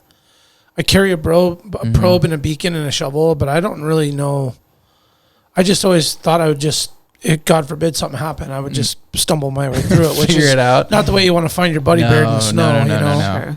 Yeah. So it's like it's not good. Like I now know later, I'm 40 something now, and now a family and so much more to lose. I feel like I am in the market to try and get back in the game, but I want to have it all now. Yeah. I want to have the training. I want to have the gear. I have the gear, but it's like old shit. Like I want to fresh slate, learn how to do it, be confident going out there and approaching it at a whole nother level than just, a motocross helmet and a backpack full of beer and just going for a rip in the mountains, and hoping for the best. Yeah. Thank God nothing happened, Yeah. And another thing I want to start working with is I want to start educating hunters in avalanche, because there's some times in sheep season and goat season where you're in avalanche terrain or in snow. Like I've seen avalanches go off in October. Yep. And in August, even when I've been in the Brooks Range and snowed a bunch, and then there's avalanches going off. Yeah, like so true. Trying to educate hunters, and not just like a full course, but maybe just like a 1 day, like a brief kind of like. So well, we'd love to connect with you. Yeah, and, let's do that. That for sure. Awesome. We went to an avalanche, like a crash course kind of thing that was at Double Shovel in the spring. Oh, did BHA backcountry? Well, you were just there doing one. BHA did it. Yeah, that's awesome. So I got a cool story about that. But I was just at the Double Shovel, but I was doing a navigation course with Soarin' Summit. Yeah. Okay. And Soarin' Summit was like, hey, we want to do a navigation course. Can you? Because there's a bunch of nav courses you can use on your phone now, and so like I was helped do a course on that real quick, and that was super fun in that new room, which is awesome. Yes. Yep. Yeah. But no, I just saw that BH. Did you guys say BH or BHA? BHA. Yeah. BHA. BHA held it. It shed a whole new light on the different areas and things and situations you get into. And then the big challenge in my mind came to, well, you already kind of know how much shit you need to bring on a backpack hunt or a hunt. Yeah. And now it's like, how do you adapt having avalanche gear added to that? Well, so you can do one better is you can take these courses or these trainings and you can assess terrain and then not be in the avalanche terrain and then not have the gear. So it's like an avalanche. Most avalanches go on 30-degree slopes or higher. So if you can identify avalanche terrain and then just Yeah. not be in it, Yeah. then It's you a can really good avoid that answer, part, man. right? Then So you if don't you're need a sheep pack hunting, of Beacon Shovel no, Pro. so I'm not sheep hunting. Yeah. I'm not bringing Beacon Shovel Pro, but if I sense, the terrain and I'm seeing the Yeah. snow and then Just be rapid snow. educated on what you're seeing and Exactly. Yeah. So we have all these things. We have like, what's the 5 flags and all these things we're looking for and Mm-hmm. stuff like that. I'm like, okay, well, this is a 30-degree slope. And so a lot of these map programs have ways you can overlay slope angle shading on the map. Yep. So you can see the slope, and if it's got a different color on it, it tells you the degree. So you're like, Yeah. okay, so this is a 30-degree slope. Gonna stay off that. 'Cause Gotcha. It recently snowed or something like that. So Mm-hmm. hopefully that ram will walk off there. Yeah. Yeah. It's cool that you guys are doing stuff with BHA. I donated a ski guide trip to BHA last year, and so those people that bought it are coming up. Oh, awesome. Oh, to no ski shit. with me, Oh, which Are is they cool. from out of state? Yeah, they're from I think Minnesota, but Very they cool. they like I have. I guess they have like an annual thing in Michigan, like Yeah. a pretty cool thing. And like my friend used to work for the chapter for Alaska. He's like, hey, do you want to like donate a ski guide trip? And I was like, yeah, 2 days. Oh, that's problem. cool. That's awesome. So it's That's super cool you cool. did the Soaring Summit thing too. Those Yeah. guys are awesome. Those girls are super cool. I love that organization, and I love BHA's organization as well. It's Yeah. I love it. More traction it's getting to. I think it's great. Yep. Yeah. So, Yeah, it's for awesome. sure. For Building. sure. So, but yeah, you were saying something about downtime. Yeah. There Like was a downtime. question What's before that? we wrap it Yeah, rolled yeah, off. yeah. One of the Like right questions. now. One of the questions I wanted to ask you was, do you ever hunt for pleasure for yeah, that's the question. I hear a lot of people saying. Do you this. really? Yeah. Okay. So I don't do that. The only time I've done it a few times is maybe some deer hunting. I'll do that. That's something I'll do with my friends. Deer hunting in Alaska? Yeah. Okay, I've done Kodiak stuff. that or Juneau. I have a cool. good friend. Southeast? Yeah. Man, it's so You're beautiful able to down carve there. that out and catch a plane and get down there and do that? Sometimes. Yeah. But like hunting, guiding, like I get to hunt too. Oh, know? sure. I just You're hunting the whole time. Yeah, maybe I'm just not keeping Not the pulling the trophy, but that's trigger. about it. And not pulling the trigger, and that part does not. Yeah, you still get all the vibes. I get all the vibes, and then a lot of these guys The can't go home with experience. all the meat because they're traveling from far distances. So we get a lot of the meat as well. We have, Oh, I bet, so, yeah. So it's awesome. So yeah, personal hunting. No, I don't really do much, and I don't even put in for tags. Yeah. Because it's like I'm guiding, so like Yeah, you're gonna be I out You think get there. to tags- see the creme of the creme. yeah, I think tags we should be for more residents and stuff like that because I'm I'm out there agree. guiding, so like I agree. so Yeah, well said in a very Was- chill so- way. like I'm already getting to do all that fun stuff. So So what are you like? You go bowling or what? yeah. What do I do on my downtime? Well, right now I'm moving, which is the worst. Oh no, that's not fun. It's not, Is that just like the worst thing you ever have to do? dude. It's awful. Like, and here, And and my no one girlfriend, wants to do my it. girlfriend's. She Fucking said, hired movers. she's like, you bring grown people through the mountains, and like so have gone through some of the wildest things in the world, and here you are bitching. About moving some boxes moving and this packing up couch. some shit. Yeah. And she's like, or like I'll like throw some kind of fit, or I'll just do something like I can't do this, or like I just be dramatic. She's And like, she's you like, can't Yeah, do she's like- this. yeah, she's like you. And she says this is her line. She says, "Grown adults through the mountains, That's all through she has some of to the say. harshest terrain in the planet." Grown adults through the mountains. Yeah. I mean, literally the planet, not Yeah. just North No, no, America. no, We're not talking the- Antarctica, not the Arctic, yeah. Japan, Yeah, and she's like, Morocco. you can't do this. Nope. This is it. This No, is where I you draw a can't. line. Yeah. This is where you draw a line. You know that fucking box of plates? I want nothing to do with it. Yeah, Yeah. Fuck that box. It's moving out of places suck, but moving into a place like I'm It's right exciting. now. Right now, we're moving into this place, and I'm like, this part's fun, like because I'm organizing. Where- in this where garage, at? and this it's over on South Side, over by Oh, Service. in Anchorage? Yeah. Okay, nice. It's over by Service High, and the garage is awesome. And I'm all about the garage. I can care. Oh, yeah. Give two shits about the rest of the That's your house. spot, man. Yeah, I'm like, this thing is sick. Cool. That's like right where I Yeah. live. Yeah, I love it. I Yeah. love it. I live over by like Independence Park now, and so moving over, it's like a quick drive. Just Sweet. super sauce. So all day today, and that's like 70 degrees. I'm just like moving, which I'm complaining again. So Oh, it was a hot one hot. today. It man. was, Well, wasn't it's it? calling it an upgrade. Yeah. I know, Yeah. I know. You're over here like Sweat my ass off. having a great day at Rabbit Lakes. I'm over like, dude, this Definitely sucks. did. So I'm sitting. Okay, in how front of a about computer. bucket list? okay, yeah, all right. Let's So go there. So because all the stuff I do, I love. That's the thing. I Is love there doing something that. But that's if there's like, something "Ah, I gotta do I this"? really want to do this. You guys ever play the game like, what would you do if you didn't pick the profession you have now? Like, what another profession you'd like to do? But obviously, it's just like so widely out of, you know. Yeah. Pretty much, yeah. I think mine would be like a bartender in a dive bar. Oh, Okay. Yeah. Okay. All right. Like obviously, that's just not my passion. But I think if I'd be super into that. So my bucket list is like maybe once this all guiding is done and my body is shot, like Open up a dime bar. or even just like work at one. Yeah.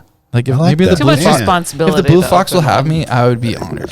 I don't know. You're Have you ready guys been to the first, Blue, folks. not to like. I don't want to dive into the Blue Fox too long, but have you been there in a while? I It's love a it. college bar and it's nice and clean now.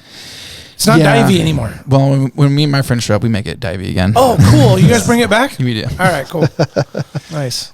No, I think it's like a tamed divey. It's not true divey, but it's like Yeah, tamed. yeah. But yeah, I think but bucket list. I'd love to do more traveling. I'd love to do like more bike traveling. Have you guys ever done that? Like biked somewhere, like biking distances? Like bike Appalachian Trail type. No, and I don't want to be craziness, I don't want to be those guys that are like biking the Haul Road. Like you ever drive Oh, the yeah. Haul? There's Oh my nothing God. fun. Isn't that Dude, insane? you feel bad for those guys. And then you're What about the guy blasting that with the rides mud in the your car? actual like BMW bike, like the motorcycle? Yeah. That's You still feel bad for those sick guys, ass, No. dude. No, and they're just Oh like my god, covered- that looks so fun. And they're just caked. They're caked in mud. Yeah. They're going up for caribou, and they're like, dude, these guys are just rocked. No Yeah. way. yeah, what I know. would you do that for? I'd be into like biking through like Amsterdam or something like that. Like that would be That'd kind of be cool. good. Yeah, Yeah. that like Yeah. like a fixie. Maybe we're staying in some couple hippie, like hippie biking type exactly. shit. Okay. Maybe we're staying in some hostels or I don't know, just like some Yeah. like, like a lot of hanging out, partying with a cruisy. little bit of biking. yeah, maybe not so much partying because that sounds exhausting. Just kidding. And they're kind of partying is a little extra next level, right? Or like Never been, so. I was in Buenos Aires this fall.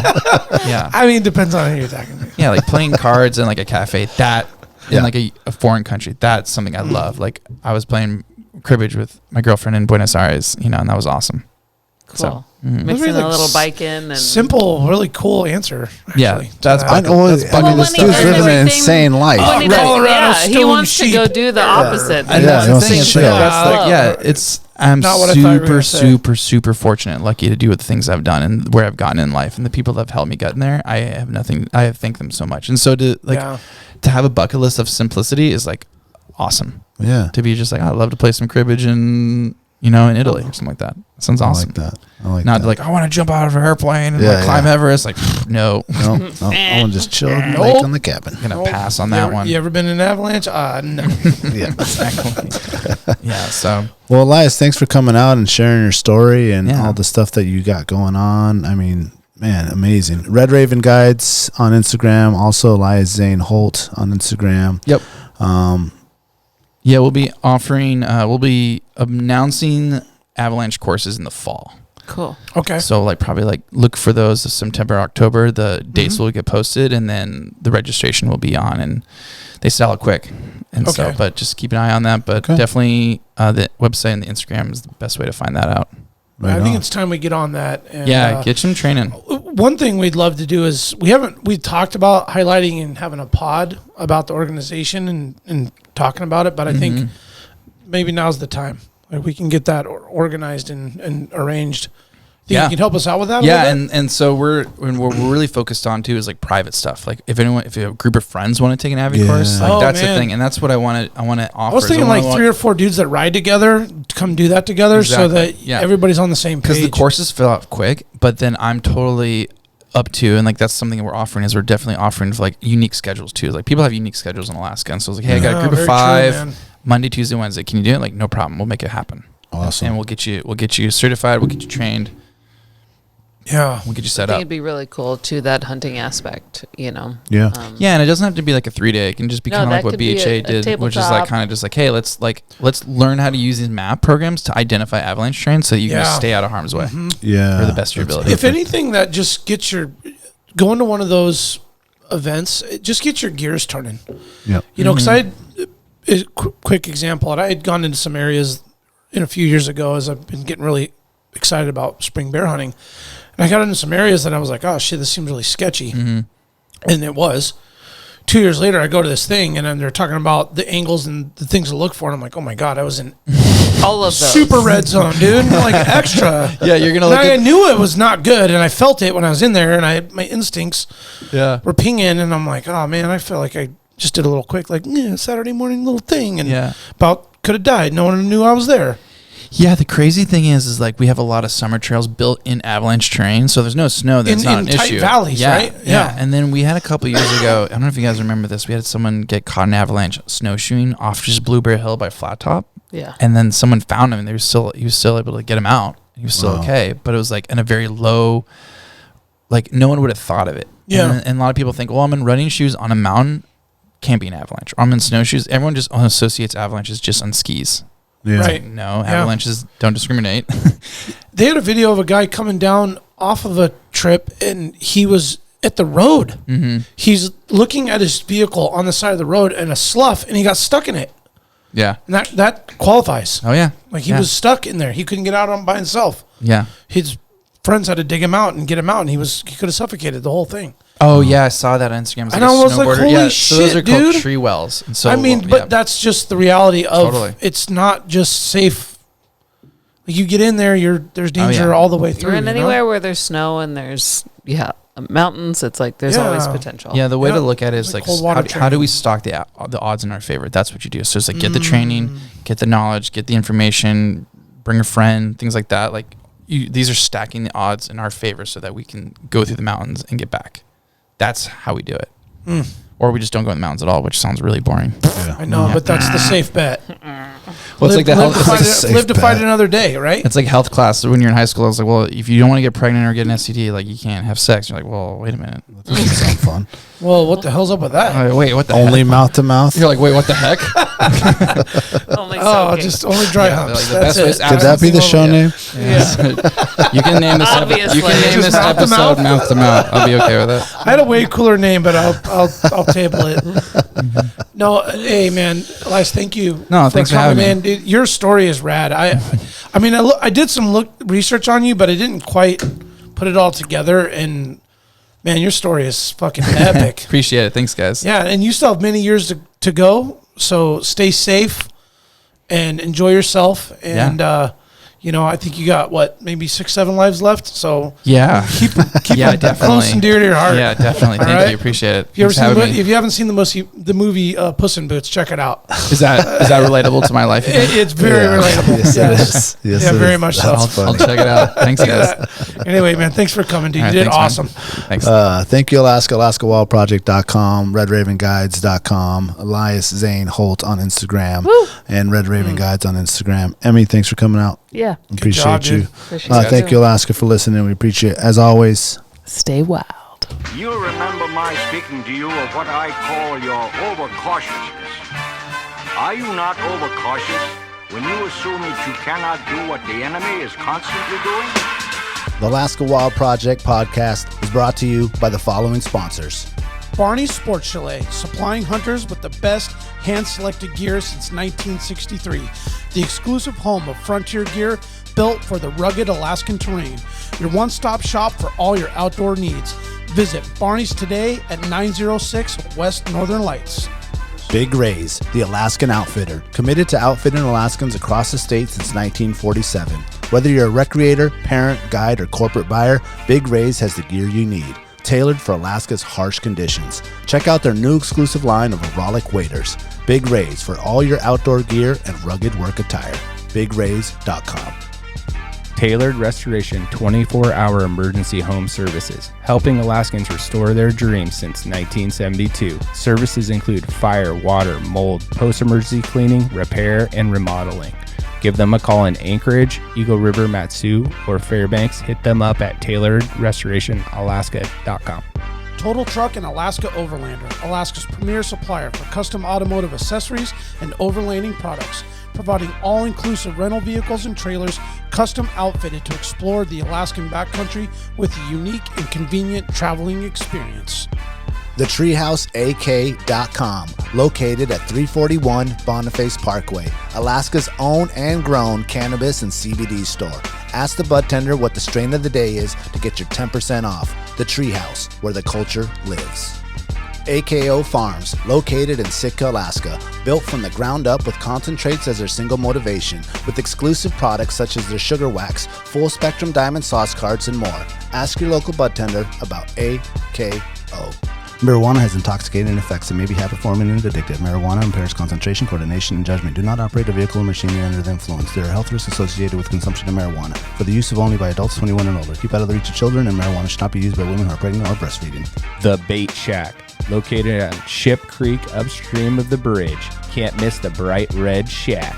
They are the go-to fishing gear rental and guide service on Ship Creek. Tight lines and fish on. Come hook into the action with them. Hit them up at thebaitshackak.com. Lawn Pro AK, Alaska's year-round professional property maintenance team. Services include weekly lawn care, custom landscaping, fertilizing, weed control, turf repair, and more. Schedule your free estimate at lawnproak.com. Alaska's OG cider company, Double Shovel, crafting gluten-free colonial-style ciders founded as a healthier, non-inflammatory brew option. Drop by their Pop and Tap room in Anchorage off of 58th and Arctic or visit the second location in Kodiak. Double Shovel, award-winning ciders. The Alaska chapter of Backcountry Hunters and Anglers. BHA is the voice of our Alaskan public lands, waters, and wildlife. Their goal is to uphold our hunting and fishing legacy while keeping our public lands wild. Stand up today and join BHA at backcountryhunters.org.